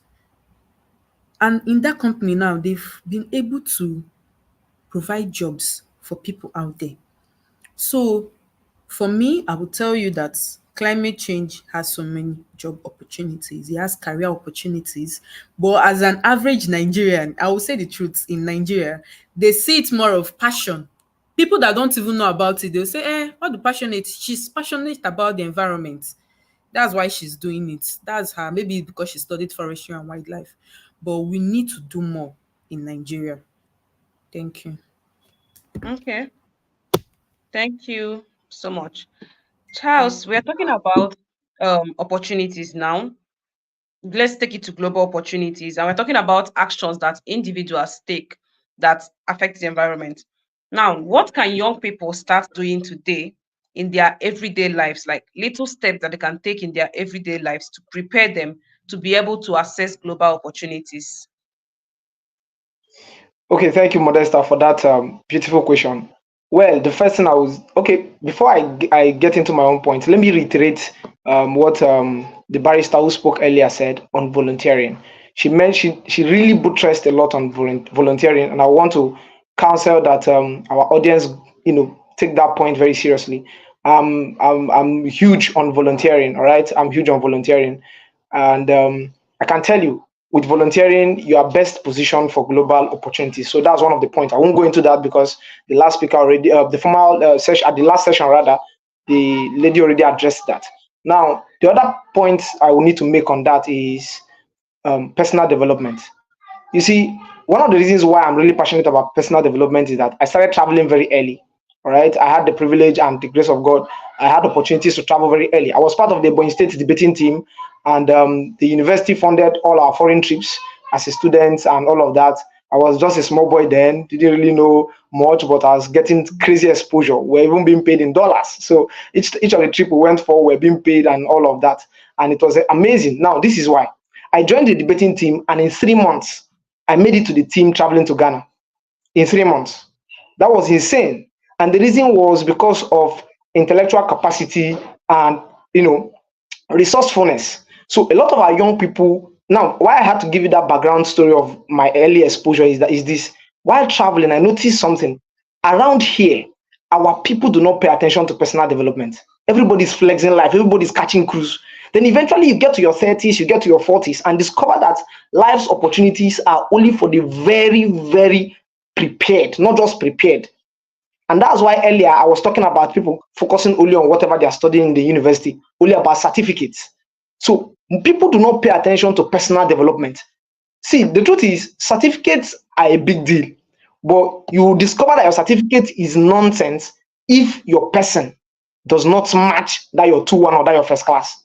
I have seen a lot of people with 2-1 who cannot make correct sentences, coherent speeches, or hold the mic or address the press for 5 minutes. Recently, I will say this, is a public space, but I don't mind.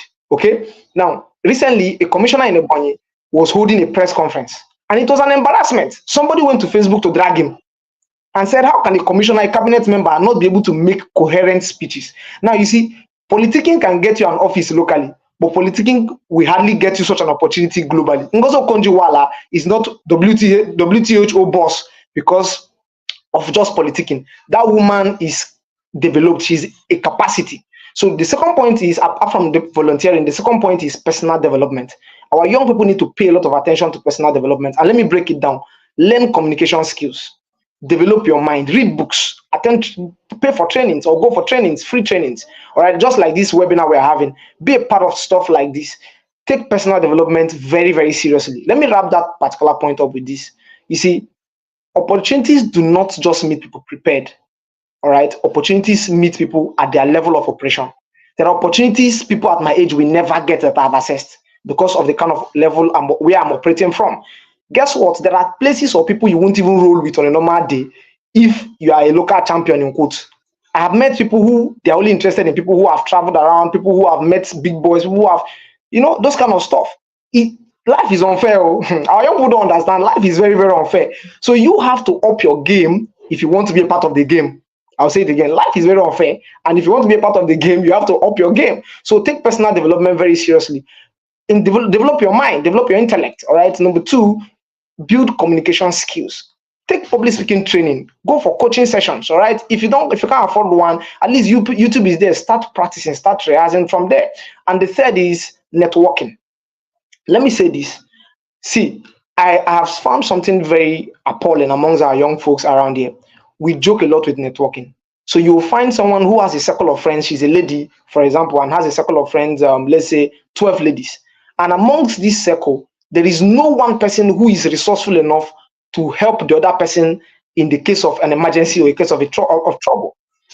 Proper networking, not just gathering a litany of people and say, these are my friends, sheep without direction and all of those things. So if you're networking, be deliberate about your networking.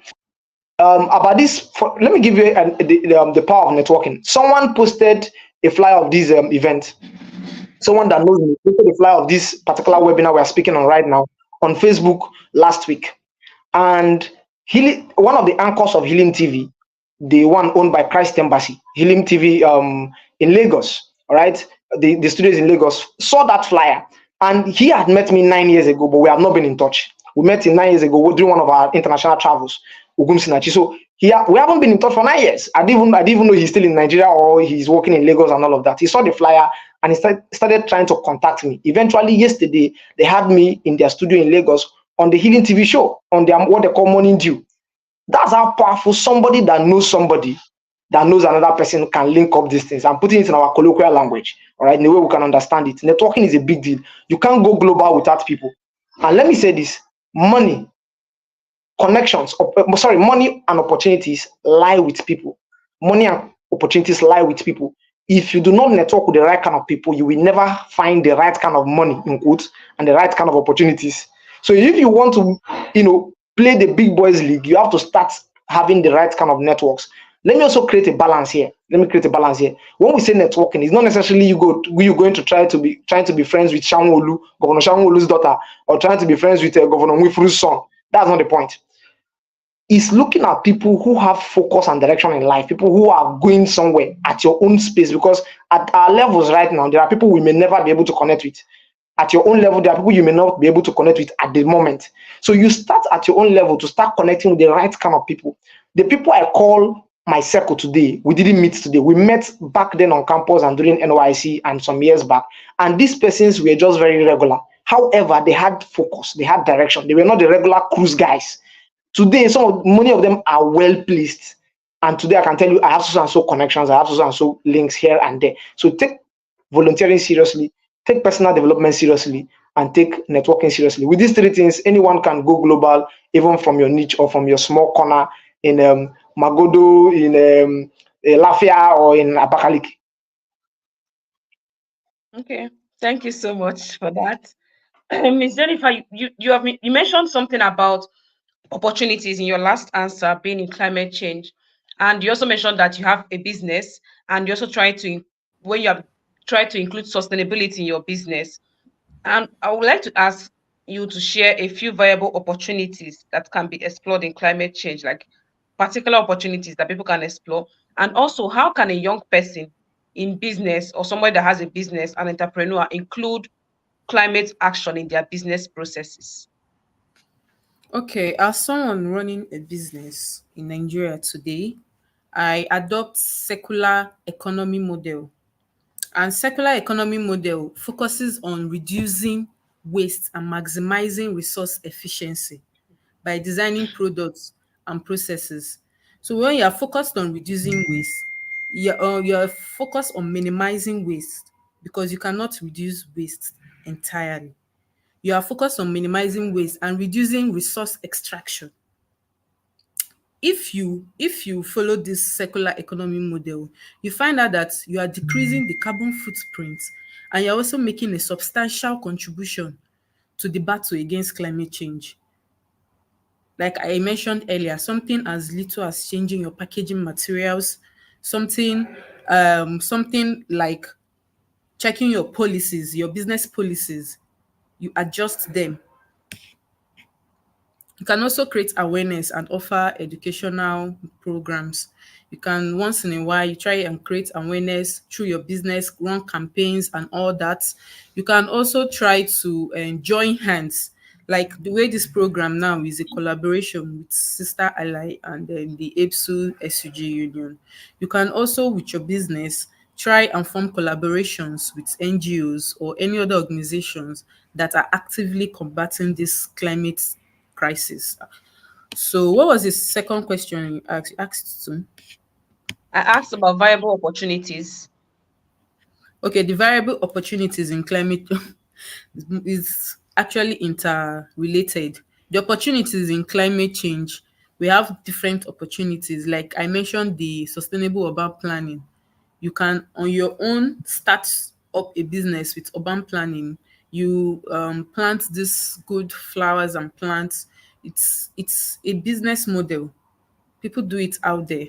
You get these flowers and plants, you potted flowers and plants, you plant it, you distribute it to people that are into landscaping and urban planning. You also, like the way I spoke about tech and I spoke about Tesla. Tesla is a big company. I know most people will be saying, but how can we measure our success to that of Tesla? But they actually saw a problem and are trying to combat it. That was why they brought the initiative of electric vehicle. And it's been working. Lagos State now has electric buses. The other day I saw a few buses on the road, electric buses powered by electric. And that way, you know how Lagos State is. Lagos State has very, very, very, very high percentage of air pollution. So with those buses, air pollution can be reduced in Lagos State. Also, there are opportunities like the advocacy I spoke about, volunteering in NGOs. When I was in school, I look out for any NGOs I can lay my hands on, and I try to send out messages to them, know how I can be of help to them. It's not just about the CV, trying to make your CV shiny and bright and all that. It's about actually making an impact in the society, in the environment, like leaving your footprint out there. So you as we should he has said something about volunteering. The past speaker also said something about volunteering. So just ask around, Google, check NGOs around me, which NGOs are into climate action, climate change, and all that. And you find out that there are lots of them around you that you can actually volunteer for and help in combating this climate change. Even the financial sector, they actually implement this climate change with their green finance. So, and in agriculture, we also have the climate smart agriculture. That's where they are when they are integrating these different methods on how to reduce waste in agriculture and also maximize their profits. So there are lots of ways that one can key into climate change and what's happening. It's not as if climate change is one full body like that you now need to go into it. From what you're doing, from where you're seated, from where I'm seated right now, I can actually be actively involved in climate crisis and climate change. So that's it. Okay. Thank you. Thank you so much. Mr. Charles, looking at recent global trends, are there areas that you think that has potential for greater opportunities that young people can explore? Okay, yes, definitely there are, right? And the first I will talk about today is let me talk about digital transformation. All right, in the current world, see, literally everything is going digital. That's even in our own part here. In the fast developing world, like China and the global north, that's Europe and America, things are already automated, all automated, things are already very digital. In China recently, they released robots that control traffic, all right, like, and they are very, very effective, very, very effective. Tesla, that like Jennifer mentioned earlier, uses automated robots to couple up their vehicles. Do you get the point? So the world is going very digital, and every young person here, especially the kind of audience we are targeting here, when students, when young people need to start paying attention to the digital economy. All right. So I will talk about that. Let me mention artificial intelligence and automation. You see, most of people are not even aware. Sorry, let me not say most. I think that language is not correct. Many people around here are not even aware that there's such a thing as artificial intelligence. And those who even know just have heard of it. They don't even know how to operate this. There are many. I've met a lot of university students and graduates who do not even know how to operate ChatGPT. Something as simple as that. ChatGPT is one of the simplest fashions or forms of AI. All right. So our young people need to start paying attention to artificial intelligence. All right, with respect to digital transformation. So one of the places where there is the greatest opportunities currently in the world, and there will still be, is in digital economy, the digital economy. Number two is knowledge merchandise. You see, basically, someone like myself, I am currently a knowledge merchandise. I get paid to teach. All right. So I guess I get paid to teach. I have speaking sessions that I go home with 50,000 naira for less than an hour. All right. Except when we are doing the work of the Lord, just like this evening now, where myself and the assistant pastor Jennifer were sharing the good news. you know, yeah. So yes. Now, on a normal day, if it wasn't like, okay, based on that network thing, I know this person, someone that know me, that know you. Normal, or if you reach out to me, I'll give you my bill. I'm a knowledge merchandise. There are people around the world that go around. Someone like John C. Maxwell is a knowledge merchandise. People like Bishop T.D. Jakes is a knowledge merchant. Visit Mbekwayo is one of the top in Africa. I can give you names. All right. So these people, the world today is a global economy, and the global economy has two fundamentals. The first is digitalization. The second is knowledge. I'll say it again. The global economy has two fundamentals. The first is digitalization. The second is knowledge. Let me tell us this. If you are not up to date with information, you will have to pay heavily. And the majority are in that category. So if you want to really make it big in this economy, Be someone who is knowledgeable on subject matters. Be someone who is knowledgeable on things. All right. Let me give you an example.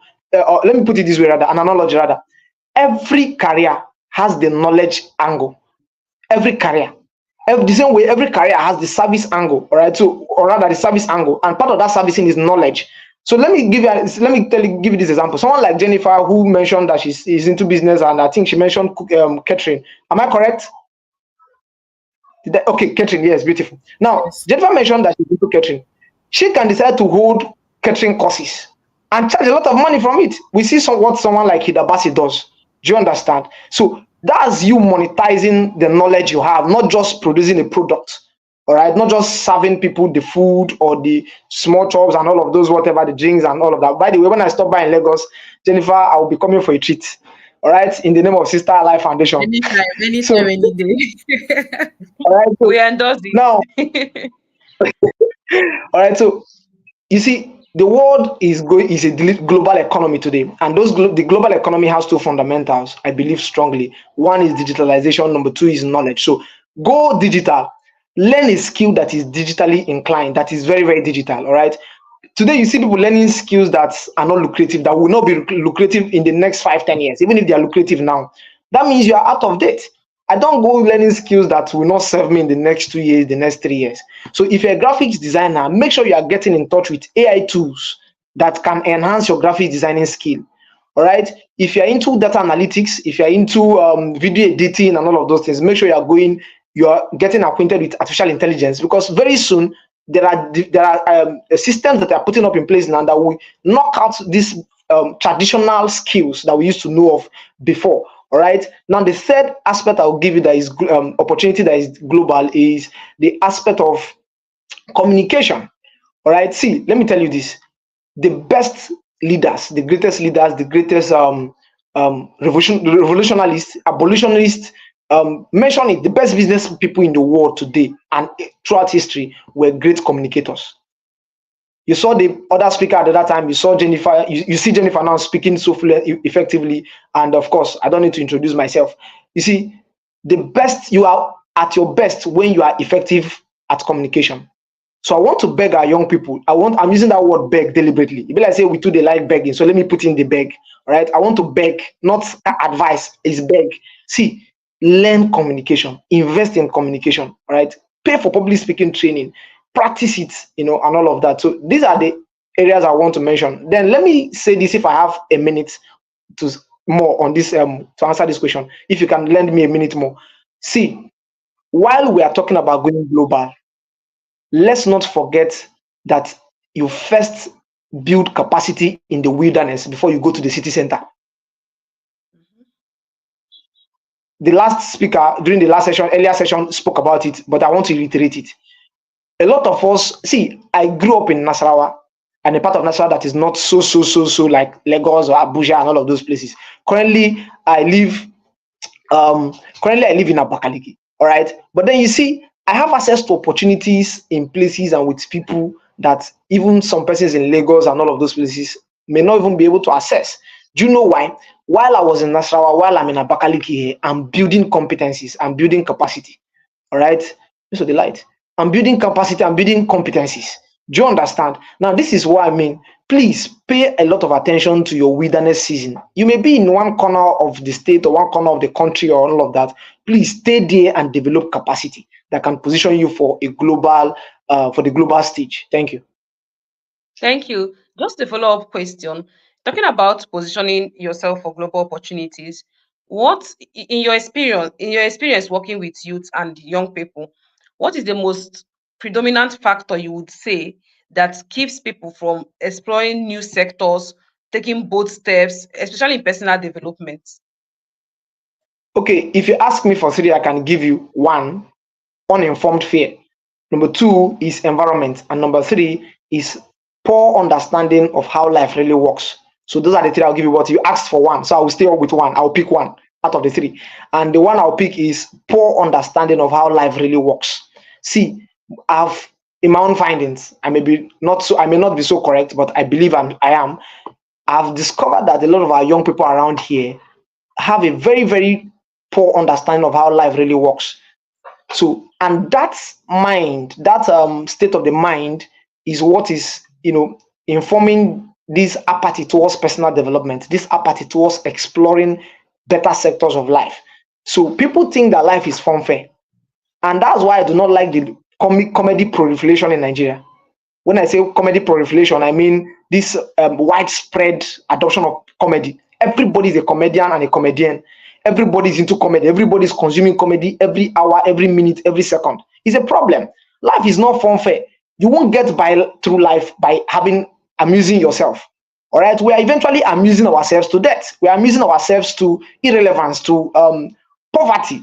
All right, life is not just warfare. I don't want to sound like a pastor, amen. All right, life is labor. Let me use that word, labor. Life is a lot of work. Our young people need to start understanding that life is not fun fair. So if people understand that life is not fun fair, if people understand that life is a lot of labor, life is a lot of work, and that life is unfair, they will take personal development seriously. They will take networking seriously. Are you seeing the point now? They will start positioning early enough. I met the former governor twice at age 20. All right. I met the former vice chancellor of the university 4 times at age 21 and 22. We'll come back from foreign trips, and the governor or the vice chancellor will host us. That was a 21-year-old boy, 22-year-old boy.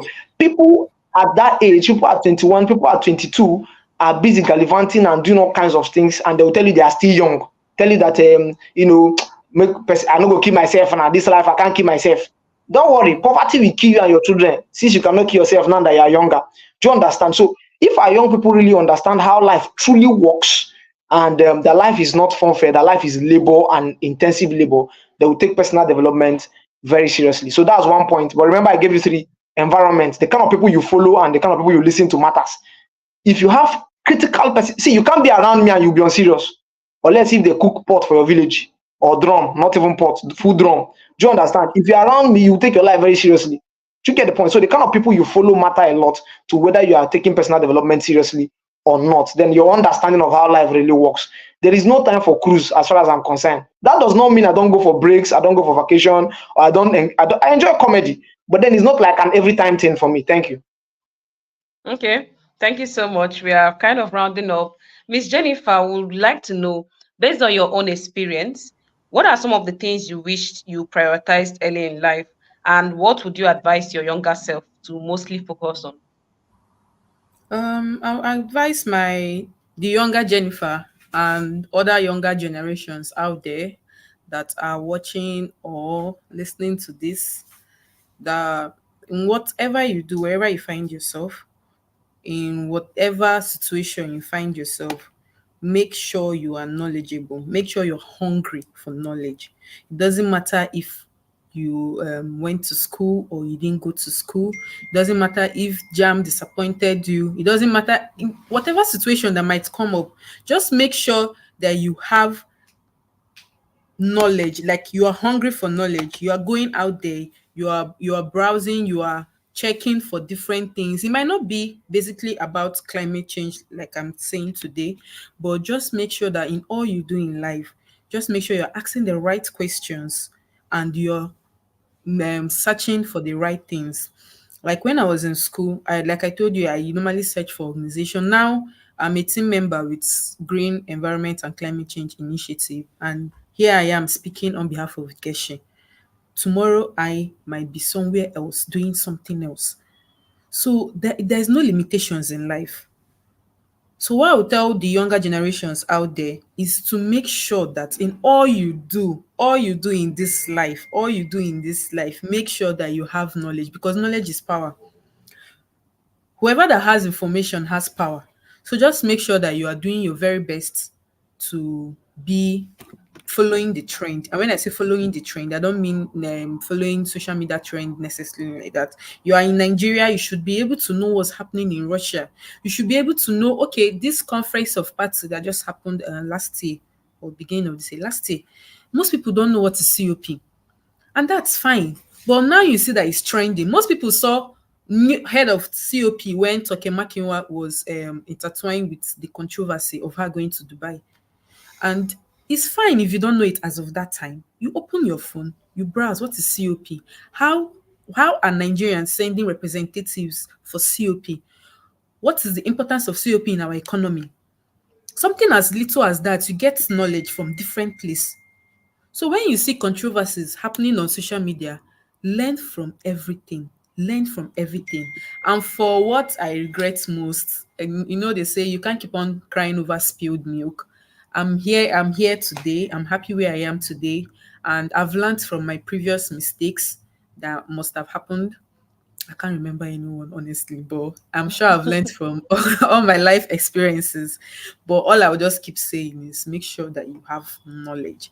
Make sure that you're actively, in fact, as you're on Instagram, as you're on Facebook, as you're on TikTok, and you're having fun there, and you see words that you don't know, you see things that you don't know, just minimize and go to Google, go to YouTube.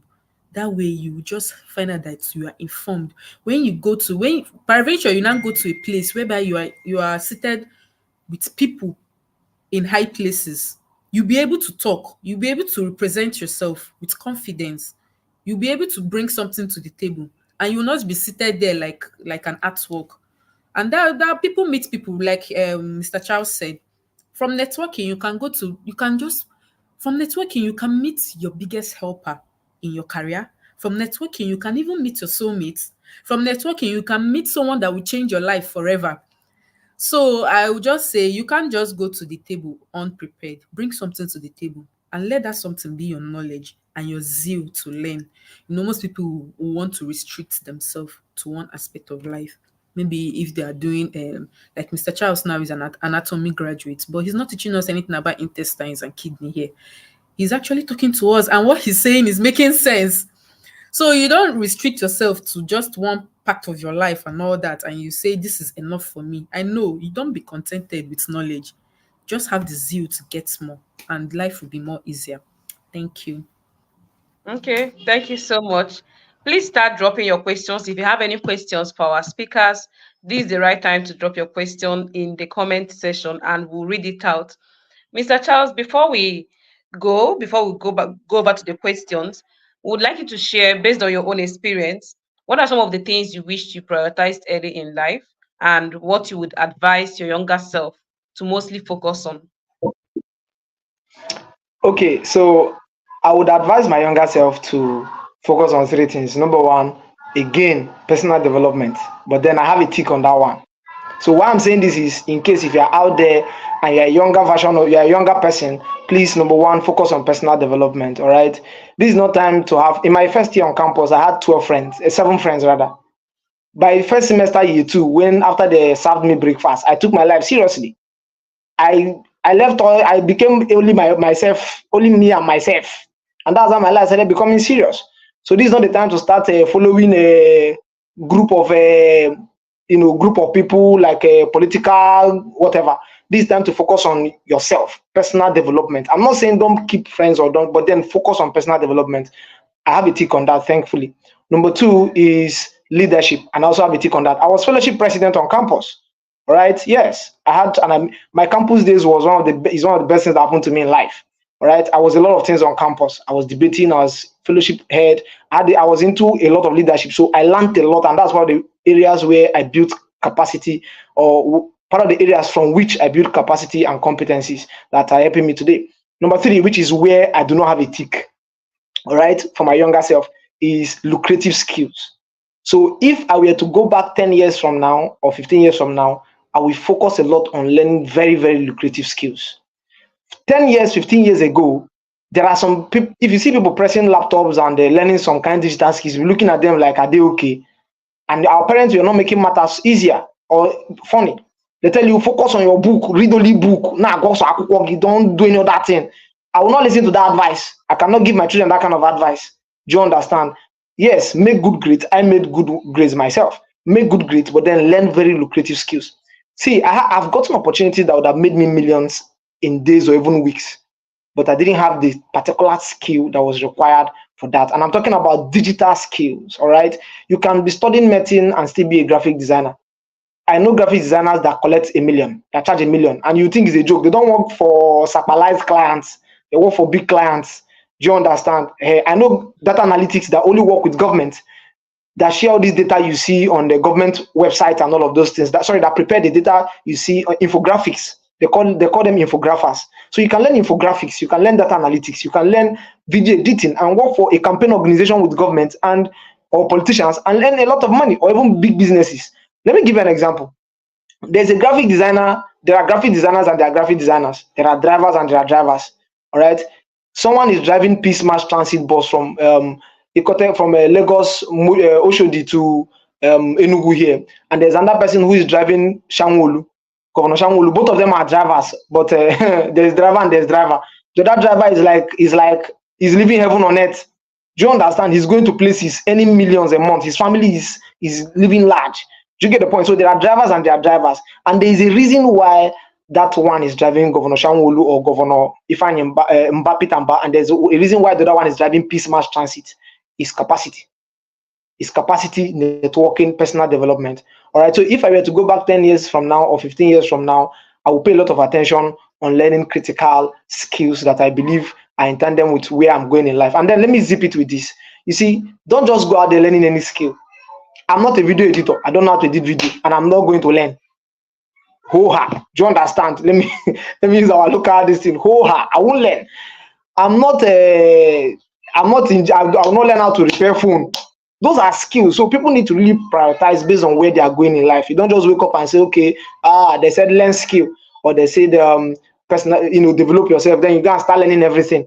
Everything is not for everyone. Understand where you are heading to in life, and then build skills around that area or around that circumference. Everything I do today revolve around my purpose as a person. All right. I don't do anything that does not concern my purpose as a person. I'm a youth. I'm big on youth ministry, on youth work, on youth development. You won't see me in doing children ministry. I'm not concerned with children. I'm not concerned with elderly people. Now that does not mean I cannot give a hand to volunteer for a particular project with children or for elderly people, but that's not my focus. I don't have interest in those areas. My emphasis is on youth and young people. So that's it. Thank you. Okay. Thank you so much. Thank you, Mr. Charles. Thank you, Ms. Jennifer, for joining us for this session. It's been amazing, and we've been learning so much. We have a couple of questions here. Mr. Charles, this one is for you. It says, how do I build the right network in an unserious environment? Okay. well, I think you mean unserious location, all right? Because I already defined, I don't know if you joined, if the person asking this question joined when I defined the environment. If your environment is as bad as your location, start by changing your environment. All right, you can change, you may not be able to change your location in the immediate. Let's say, for example, someone is living, I don't know if you know these guys that do these cheers something in Lagos. These cheers. These what's that guy's name? The one that recently went to Tunde Anakoya. Yes, Tunde Anakoya. I don't know if you know him. He picks kids in slums. Yes, he picks kids in slums in Lagos and trains them in chess play and all of this. Yes, chess in slum. Thank you, ma'am. So chess in slum. Now you see, those guys are in a bad location, but somebody that is not a part of that location is their environment. So I listen to Visit Mbekwayo. He's not in Nigeria. He's in Dubai.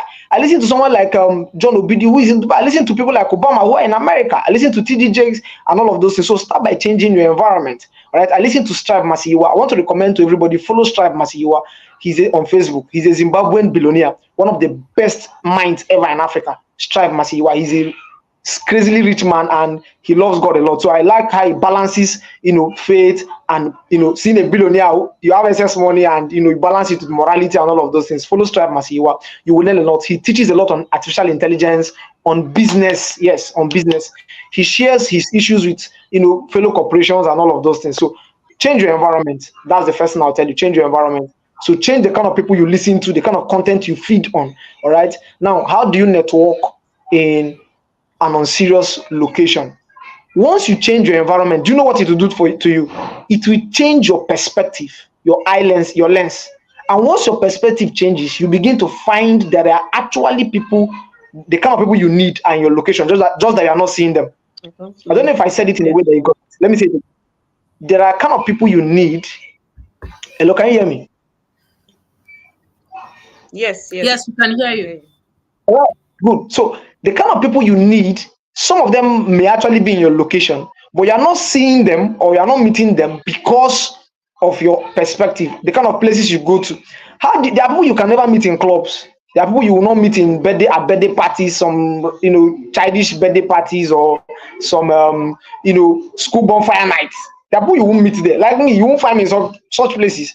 So if you want to have the right kind of network, start going to the right kind of places, and going to the right kind of places or following the right kind of people is about your perspective, it's about your lens, how you see these things. All right, there are people that see some of these things as being too serious. So if your location, if you're having this feeling or this mindset of everything is not about being too serious, you'll be meeting only cruise masters. You'll be meeting Portable. You'll be meeting what's the other one's name? Those are the kind of people you'll be meeting and be doing Zazu. And then you say that your environment is unserious. You are the one that is unserious. So become a serious person. You begin to birds of the same feather congregate to the nearest proximity. I'll say that again. Birds of the same feather congregate to the nearest proximity. In our market, in a normal way we know it, birds of the same feather flock together. If you become serious, you will start meeting serious people. It's as simple as that. If you become serious, you start meeting with serious people. All right? So just like I'm here now, I've met somebody, a food plug in Lagos. Once I go to Lagos, I'll eat free food. Thank you. Thank you so much.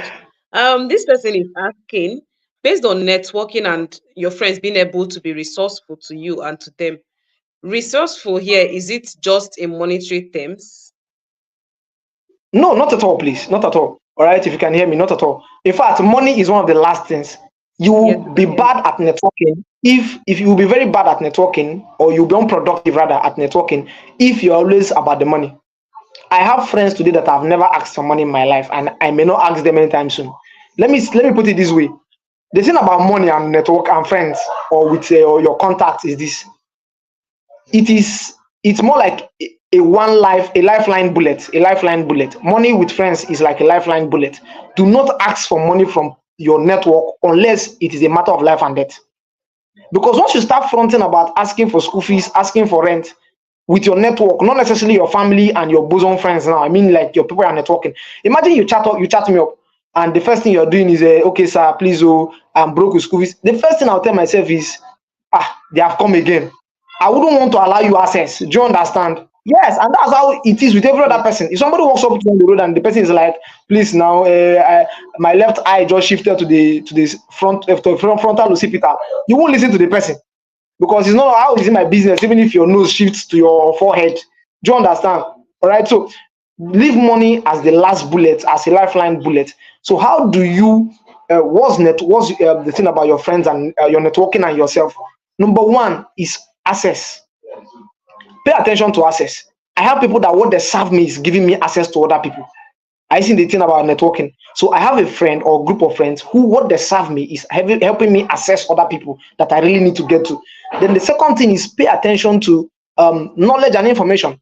I have friends that their whole job, you see these ones, they are big on knowledge and information. These guys are the people I go to pick their brains whenever I need to pick someone's brain. All right. Recently, I was trying to do something with the Corporate Affairs Commission, and they were insisting on some kind of whatever. I just had to call someone in Abuja, and I was like, "Sir, what do you think about this?" He just said a sentence, and he solved everything. And that's his importance to me. So it's not about money. So when it comes to networking, it's not monetary value. When you network with people, pay attention to them giving you access to opportunities, and then them teaching you things you do not know before, and all of that. So yeah, thank you. Okay, thank you.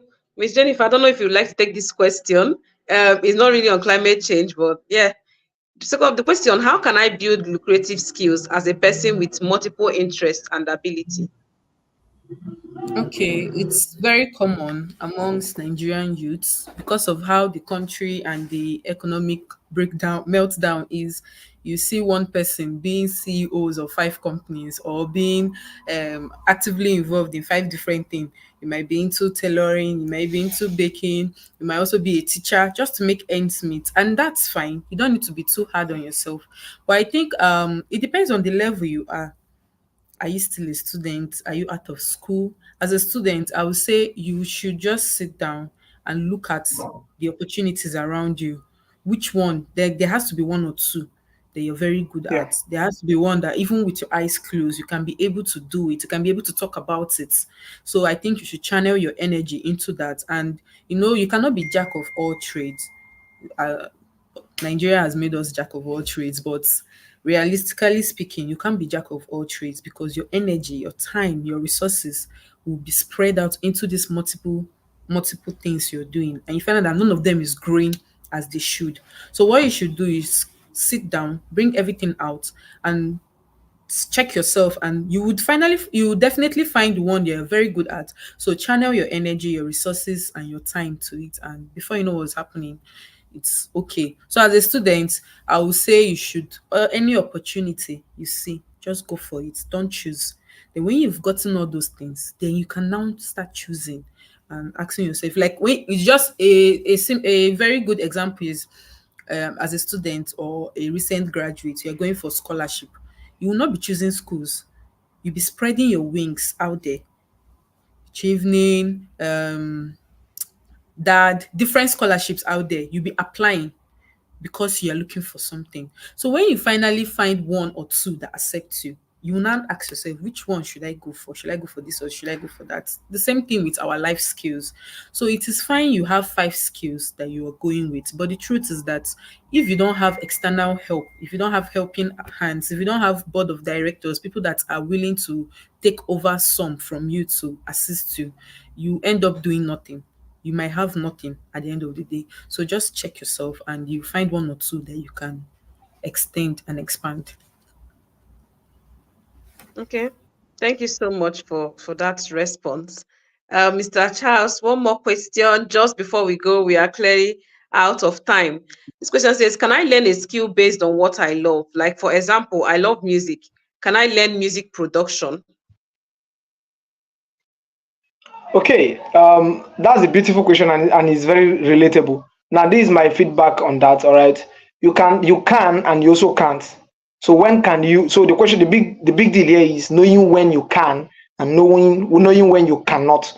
All right. Now, someone that loves music production or that loves music, you can go into learning a skill around music production, and it will sell because Nigeria is the entertainment hub of Africa, so it can sell. You can be hired as a music producer around here.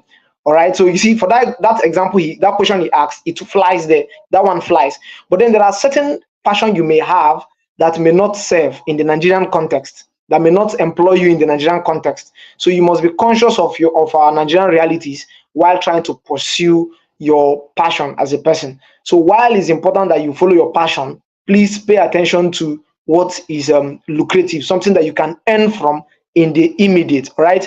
Let me give you an example. I'm big on poetry. I've seen some people in the comment section, some of my people in the comment section, people that know me very well. If you follow my WhatsApp status, I'm very big on WhatsApp status. I'm very big on poetry. I write a lot of all kinds of poetry, romantic, odes, mention it. All right. Now, but I'm not pursuing it as a full-time career because how many people will pay you for a poetry show in Nigeria? You know, someone like DK Chukwumerije them. These guys are come from big families, so he can be doing poetry as a passion, but food feeding will not be a problem for him. Me, I don't have a big name father. All right, my dad is not Dangote, so I cannot go and start pursuing poetry and leave things that can be lucrative at the moment. So how do you balance off your passion with these realities? It's simple. On the sidelines, I am refining and honing my poetry skill so that it doesn't go stale. Are you seeing the point now? So it doesn't go stale when I'm eventually ready to blow it up in our own language. So for now, I'm pursuing business and things that can, make sure I have food on my table and make sure I pay my bills and take care of my family. All right, in the immediate. Then when eventually God give us the billions we have been applying for since, do you understand? Because he don't take what they submit check, organo agree sign them, but very soon. Okay, so once once you get to that point where you can finance or pay the bills for your passion, then you can pursue your passion. I'll say that again. When you get to the point where you can finance your passion, if your passion is not something that can pay you immediately, once you get to that point where you can finance your passion, then you pursue it very well. Let me close with this statement.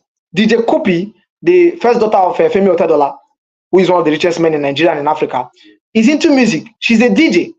Guess what? The first day she launched her foundation in Lagos, only Aliko Dangote gave her 50 million as donation. So you see, that young lady can decide to pursue DJing. She can be doing her DJ and be misbehaving and flying around the world. It's none of her business. She's sorted out for life. If you know that your dad cannot fund your DJ work with 50 million, or his friends cannot come and fund it with 100 million, please pursue a skill that can feed you, that can take care of you in the immediate.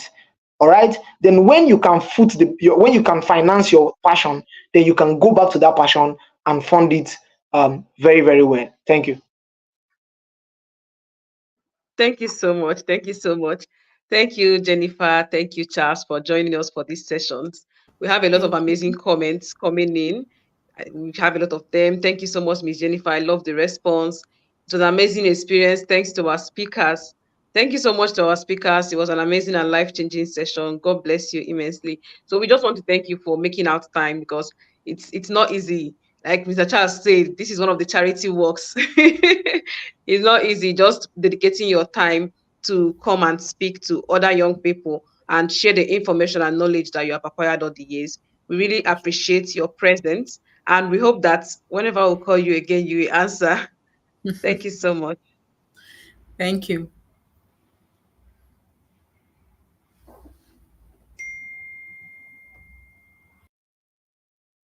Okay. Thank you, everyone.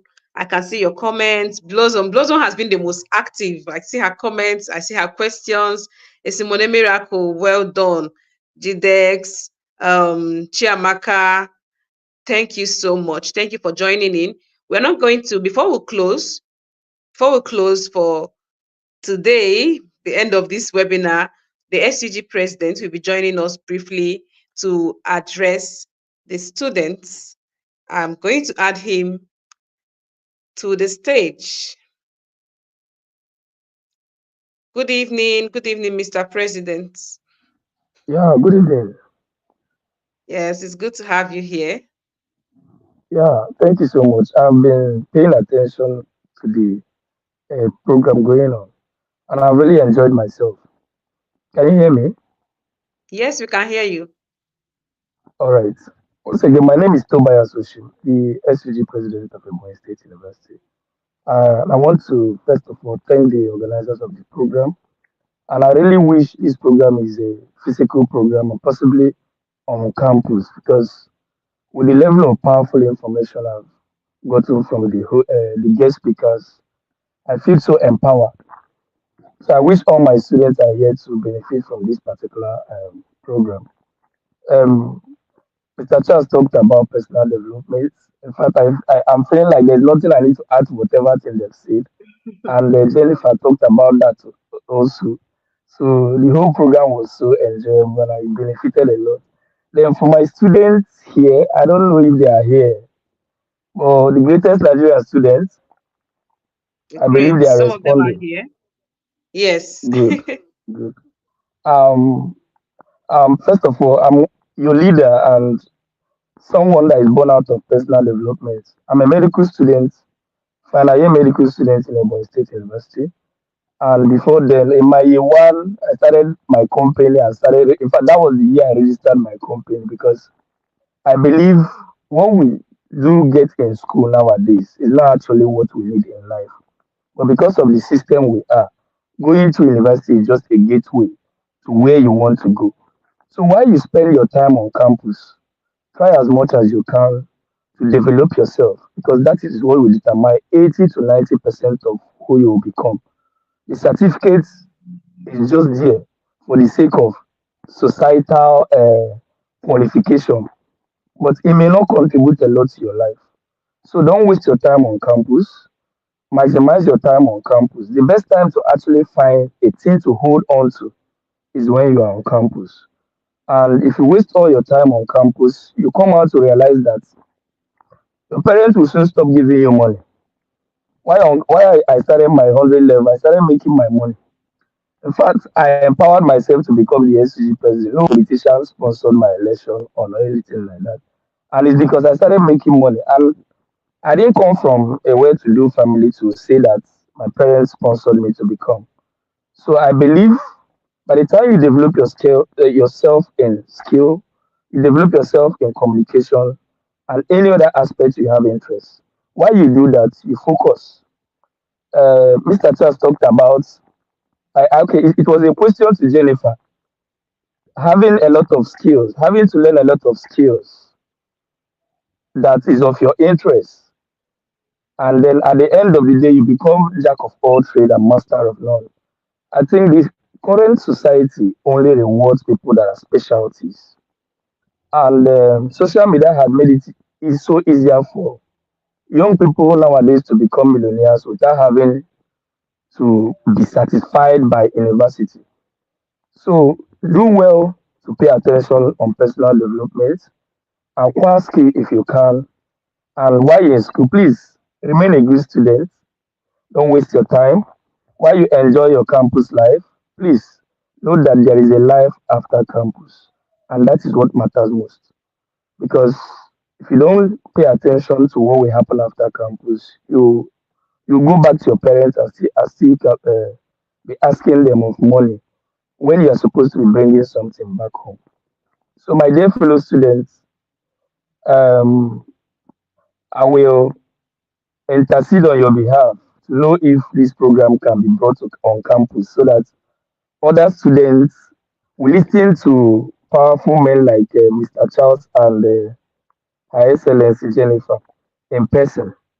And then by the time a good number of students benefit from this communication, I believe the way students see the 21st century and the way the Gen Zs perceive life will be totally different. We that are leading them, we are not Gen Zs, but we are leading the Gen Zs. It's not easy on us. Most of the times, you want what you want, but they want a different thing. And as a leader, you have to manage everybody's interests. So this Yes. program should be targeted on the Gen Zs because it is on during the Gen Z era that we now have something like content creation as a career. It was never there. Mm. Then everybody wanted to become either doctor, engineer, or accountant. One of those professional things. Even me that is doing medicine now, I even want to be a content creator. So I believe by the time they carve out something that will be best fit for the Gen Zs on campus, I'll be very much welcome to have them on campus and then host them so that they will have more a population of the students to talk to. Thank you so Yes. much. Thank you so much. Thank you so much for spending your time with us. I saw you behind this at the back of the stage. You are there paying attention and you joined us for the sessions. We really appreciate you. We also appreciate the Okay. SUG everybody as a whole for partnering with us. We hope that our next event will be physical on campus and we'll get more students to join in. So thank you so much. Your students are here. They are just dropping comments. President for a reason. Thank you, Mr. President. You're a leader. We are here. Oh. So they are actually here, just not maybe a large number of them. And we hope to continue to hold some of these programs because this is how people learn. This is how youth will grow and become better. And I believe that if we are able to target the youths, I mean, the population of Nigeria is mostly youths. If we're able to target the youths and we get it right, then in the next generation, when these youths end up becoming leaders, they are going to do way better than what we have now. So thank you so much once again, Mr. President. Okay. Thank you everyone who has joined us for Positioning for Global Opportunities webinar organized by Sister Salai Foundation for Community Development to mark the International Youth Day. Though we partnered with Ebonyi State University SUG to host this event. And I just want to thank everybody who is here. For those of us in the group, if you're not in the group, you are missing. We are going to share, we're going to announce the prizes in the group, the person that has the won the prize for the video. And we also announce those that are active. Those that are very active are going to also get a reward. And also the first person that was here will also get a reward. So we have prizes. We have prizes. So be on the lookout in the group, be on the lookout in the group, in the WhatsApp group, and we'll be calling the prizes and be announcing the winners. Thank you so much. Thank you so much for joining us. Even though we are a bit late, we finished later than we agreed, but we had patience and we are here. And we look forward to having more events like this, having more webinars like this and workshops where young people will get to learn. Thank you and bye.